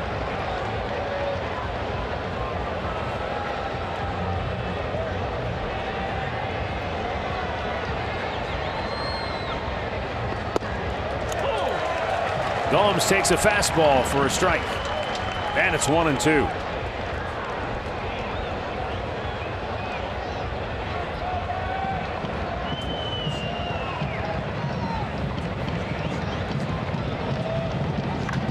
And a line drive base hit to left field by Yan Gomes. And he's going to turn and go for 2. There is the throw, and Gomes is in there safely with a 1-out double. Good job on the 1-2 pitch. Well, no surprise. He's had a terrific month of June swinging the bat. It's going to be our heroic sounds of the game. A double coming off the bat. Hardest hit ball tonight by an Indian. And Gomes will cruise into second base. So they're going to get another pinch hitter. It'll be Brandon Geyer. And then Melvin's going to make a move. Yan Gomes now batting .297 in the month of June, and his 1-out double has given the Indians some hope. We've got a timeout here in the Coliseum. We'll be right back.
Tying run to the plate here in the 8th. And the A's new pitcher is Yasmero Petit, making his 38th appearance of the year. Brandon Guyer will pinch hit for the Indians. And Guyer this year is just 2 for 12 as a pinch hitter. Swings and lines it to third, 2 down.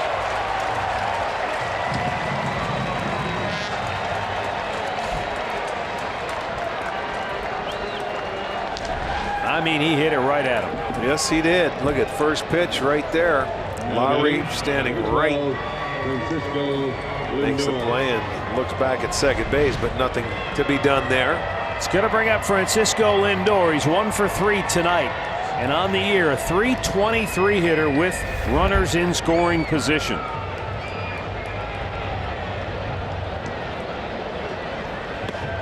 Down low, ball 1.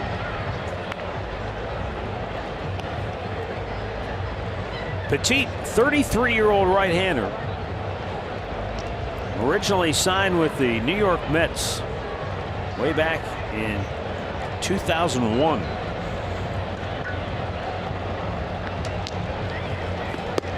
Well, he's a guy that has always thrown strikes.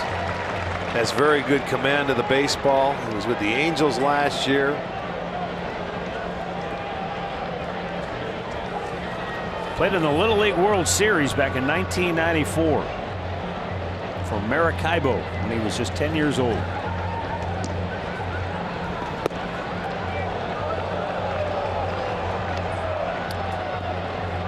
At the big league level, he's pitched with the Marlins, the Diamondbacks, the Giants, Nationals, and Angels.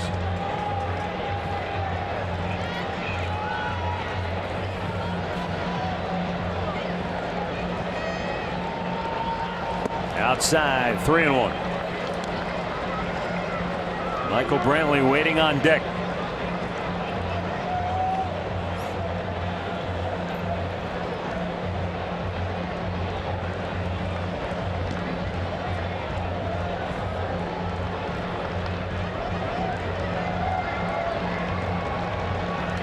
Oh, Lindor had a pitch, but it was just off the plate. It was in a perfect location for Petit that Lindor really couldn't do any damage with it.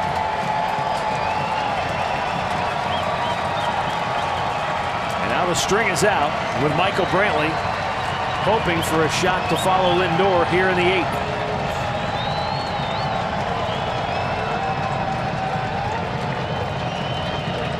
And the payoff is fouled back.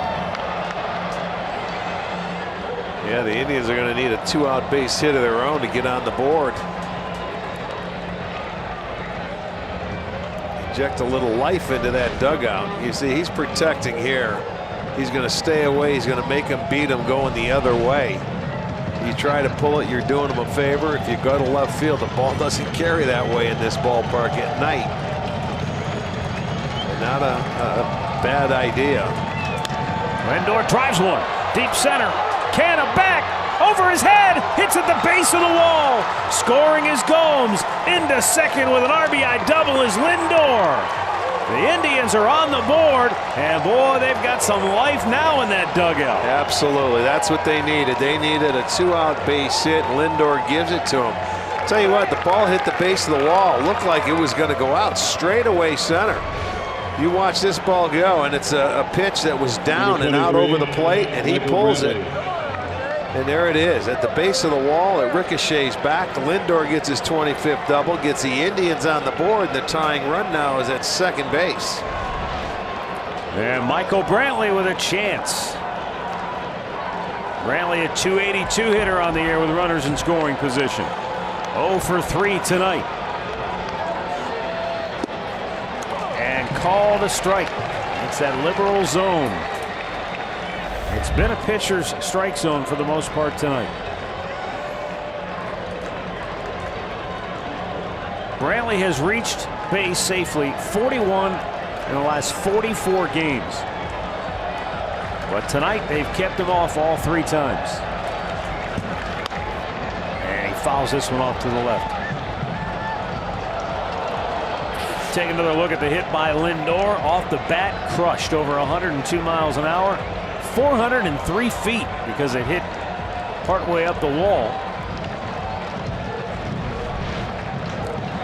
That's what they needed. That woke up that dugout a little bit. But can Michael do it now down in the count 0-2? Oh, bounced way out in front of the plate. Good block. Lindor stays at second.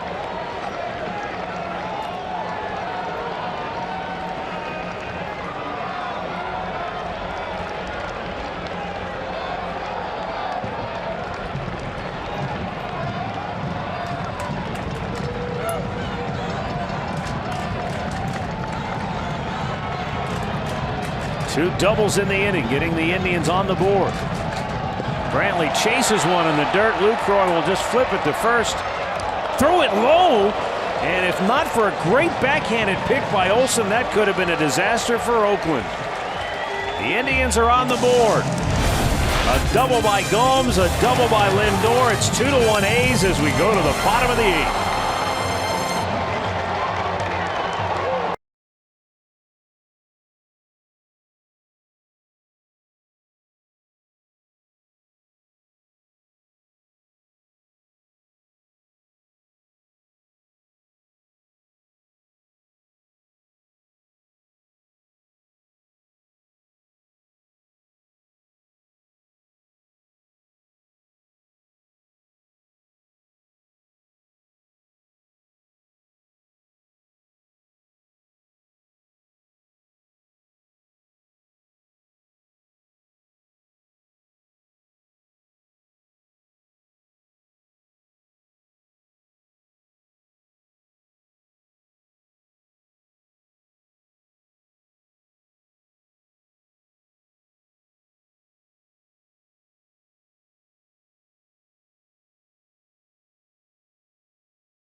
Bottom of the eighth inning.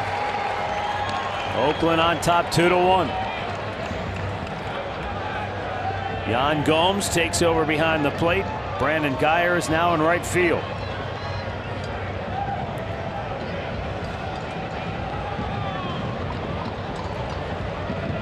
The Indians are left with Eric Gonzalez on their bench. Oakland is down to their backup catcher Josh Phegley.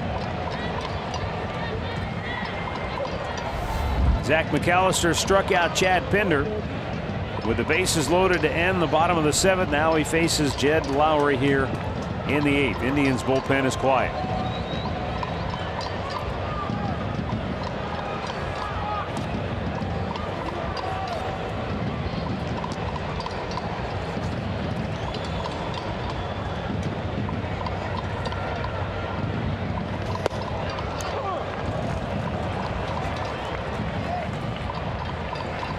Another good fastball by McAllister, so he's up. These guys don't stop all I know it. long. I mean, it's like I'm listening to a radio station here. Lowry launches one deep right, and it is off the wall and gone.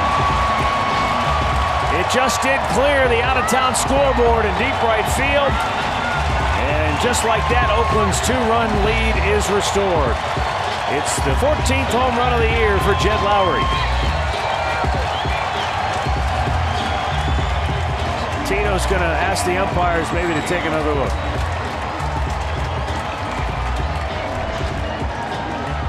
Well, we'll get a look at it here. That's not a very good 0-2 pitch. A fastball that did not get inside. And you're going to see it get up and get over. That's a homer. They may look at it, but they're not going to overturn anything. That one got over. That Oakland A's Green Friday sign that's up there. The yellow line is above that auxiliary scoreboard in right field. The result of the previous play. Doesn't help though that it's especially from ground level, even from our level, it's hard to see. Yeah, it is. When you get out there because of that sign that is located behind the yellow line. Yeah. But clearly a home run. Stand. And so it's 3-1 Oakland. Zach. Now batting designated hitter, number 2, Chris. So Chris Davis comes to the plate. RBI double his last time up.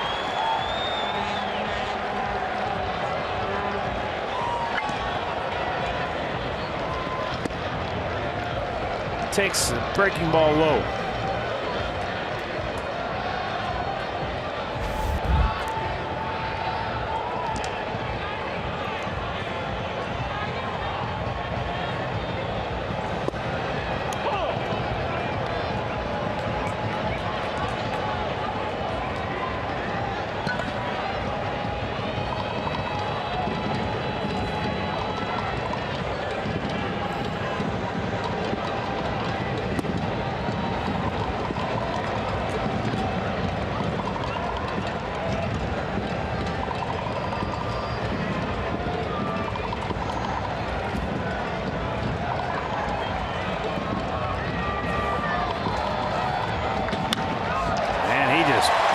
Turn and rip that ball into left field.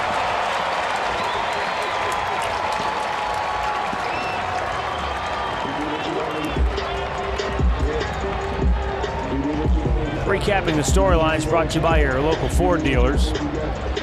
Yonder Alonso spent last year with Oakland, or most of it with the A's, but unable to do any damage tonight. And the A's, once again, 2 out runs, their calling card. Terry's going to go back to the bullpen. Dan Otero will be on when we come back.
Battled back to get it within 1 run, and then Jed Lowry put the A's back up by 2. Yeah, an 0-2 pitch that he left middle in, and Lowry turns on. 97, hang time of 5 seconds. And boy, one swing of the bat, and they took that momentum and the 2-run lead right back. Dan Otero on to face Matt Olson, who is 1 for 3 tonight.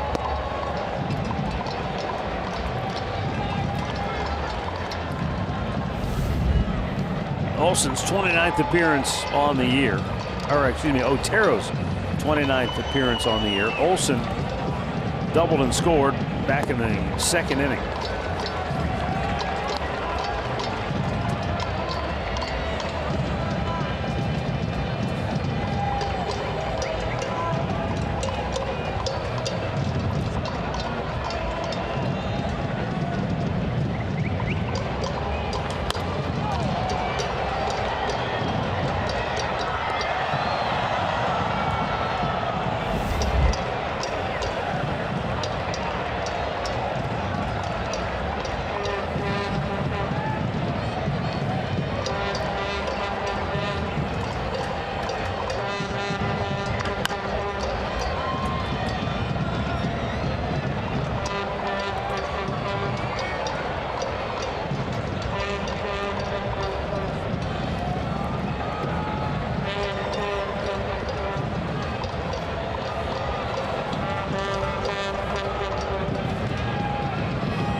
Foul out of play.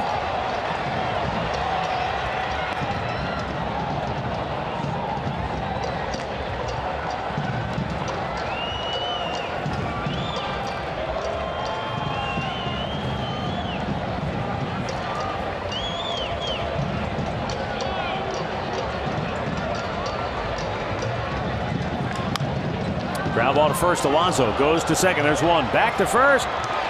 It's in time for a double play. Boy, nice hustle by Otero to get over there. That was a high hopper that Alonso gives a good feed. And it looked like Ramirez was covering, so it's a 3-5-1. How often do you see that? I mean, and they turn it. Danny did a good job to get over there in plenty of time.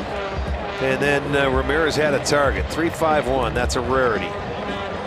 Oakland's going to ask for a challenge. There you go. Here's Otero. Gets over there in plenty of time. I think he's out, though. I think so, too. It's going to be a tough one to get overturned.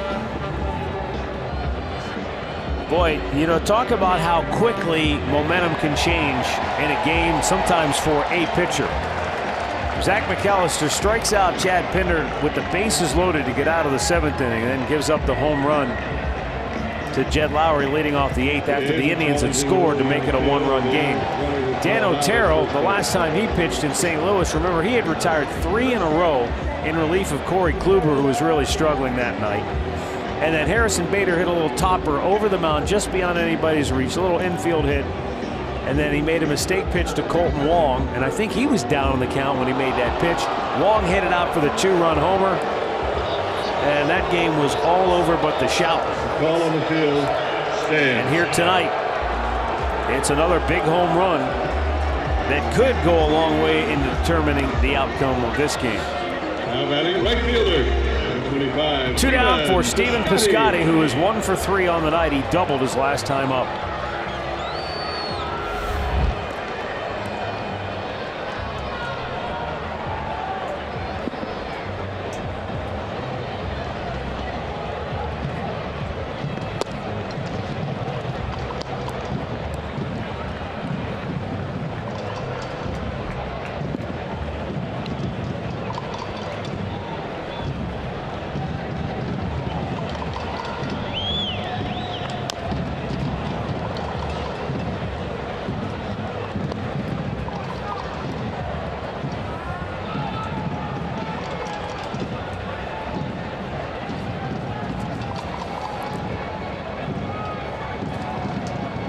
Blake Trinan, the Oakland closer, is ready. Piscotty fouls it back.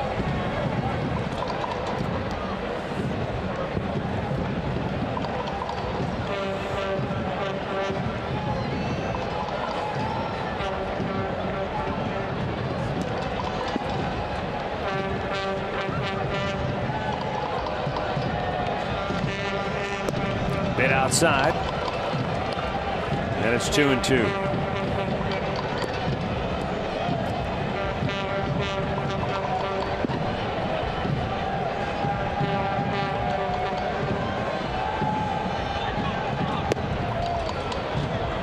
Missed wide of the mark, full count.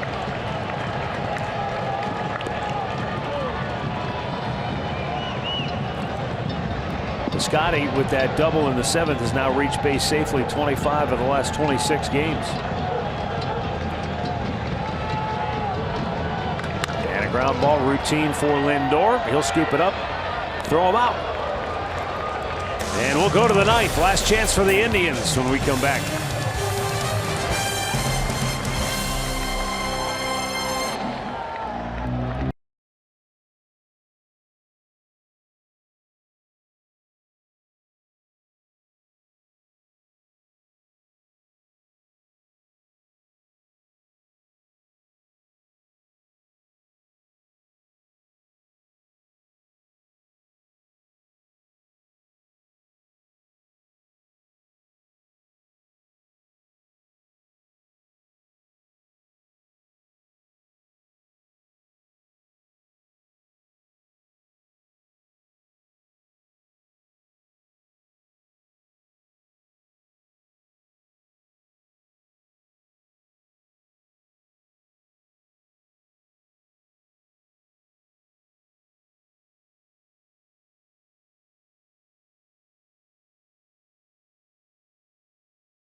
By authority of the Cleveland Indians and may not be reproduced or retransmitted in any form. And the accounts and descriptions of this game may not be disseminated without the express written consent of the Cleveland Indians.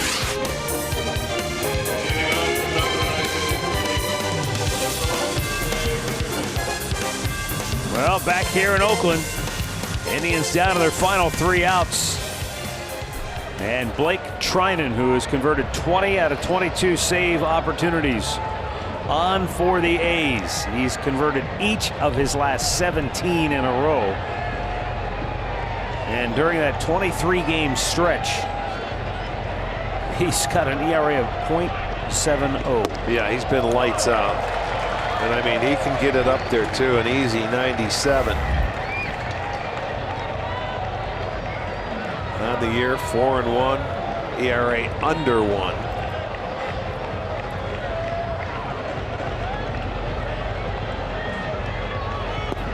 Yes, he did. There are some who wonder here in Oakland that if the A's aren't able to really make a big push here in the next month, would they be willing to trade him because he's under control for 2 more seasons, right, if they can get a boatload of prospects in return?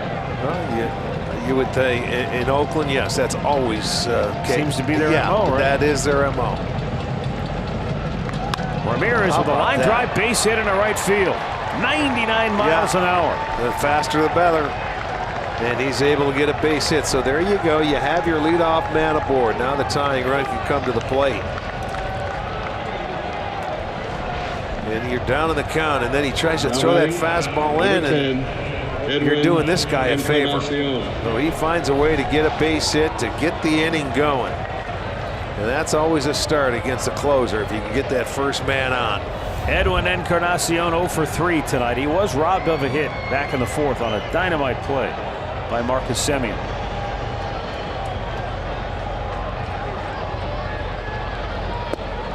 Low and away with a fastball. Semien dove in the hole back in the 4th inning. Scrambled to his feet. Then the throw was low, and Olsen did a terrific job to pick it out of the dirt on the back end.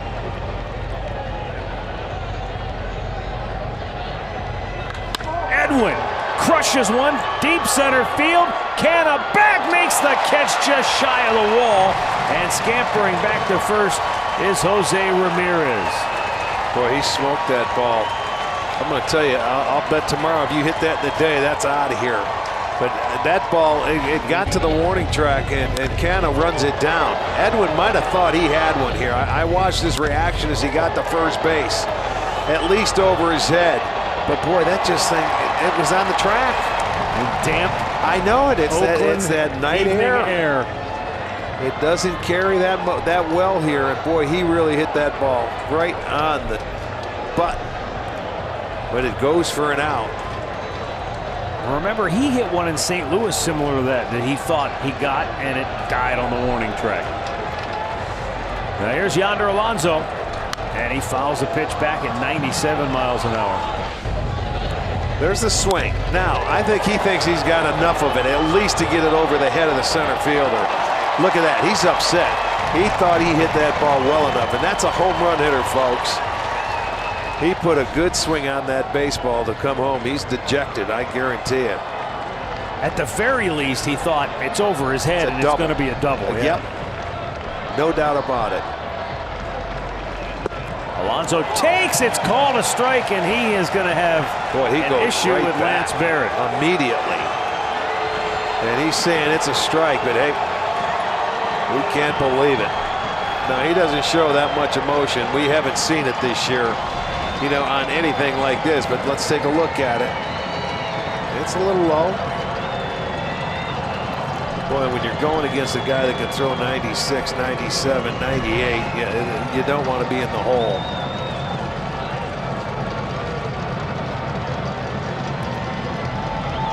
Chased it, strikes him out.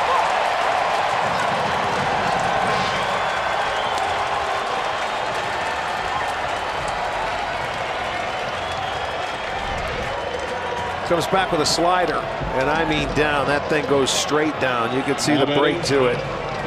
Trying to get his first strikeout. And that has been the issue for hitters on both sides tonight.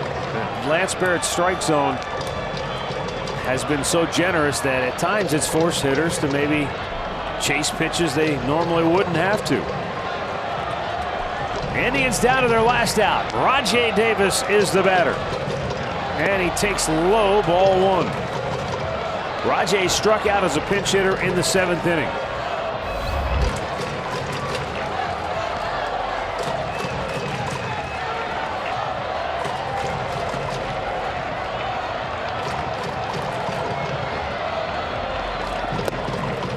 Down and in, he missed. 2-0.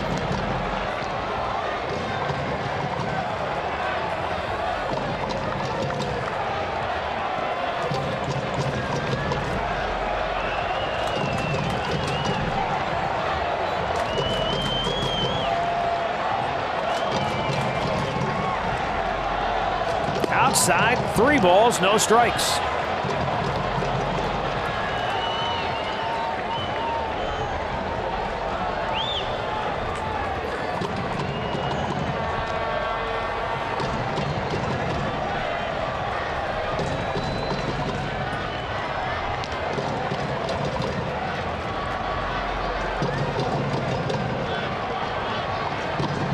And he walked him on 4 straight. Can you believe it? So the tying run is aboard, and Jason Kipnis coming to the plate. Can you believe that? 4 straight out of the zone to Davis. And that's speed. So if Kipnis can find a way to plug the gap, I'll tell you what, there's a chance he's going to score from first. You know that. So the inning's still alive. 12th walk for Trinan this year. Jason Kipnis 1 for 3 tonight. And again, Trinan throws with the kind of velocity that if you can just meet the ball with Short the barrel, stroke. it's going to go. Get the barrel of the ball. Maybe not the straightaway center where Edwin tried to hit it, because that's where balls tend to die in this ballpark late at night. Just keep it going. Right now, just find the outfield grass with a nice little line drive stroke.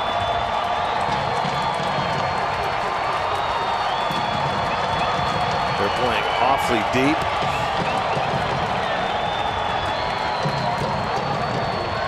Rajay Davis, the tying run at first. Down and in, 1-1. And because Oakland is concerned with the hitter trying to get the final out, they're not holding him, and so they get a pretty comfortable lead, and he'll be able to take off on contact.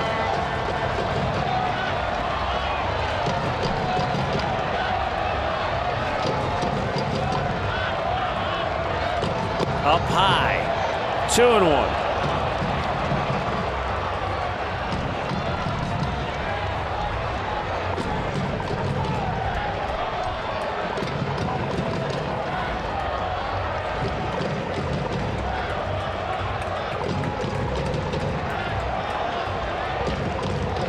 Jose Ramirez singled to lead off the inning. He's at second base. Kipnis, high drive, right field, but it's not deep enough. Piscotty makes the catch. And an evening of thorough frustration comes to an end for the Indians as the A's beat them 3-1 in the series opener.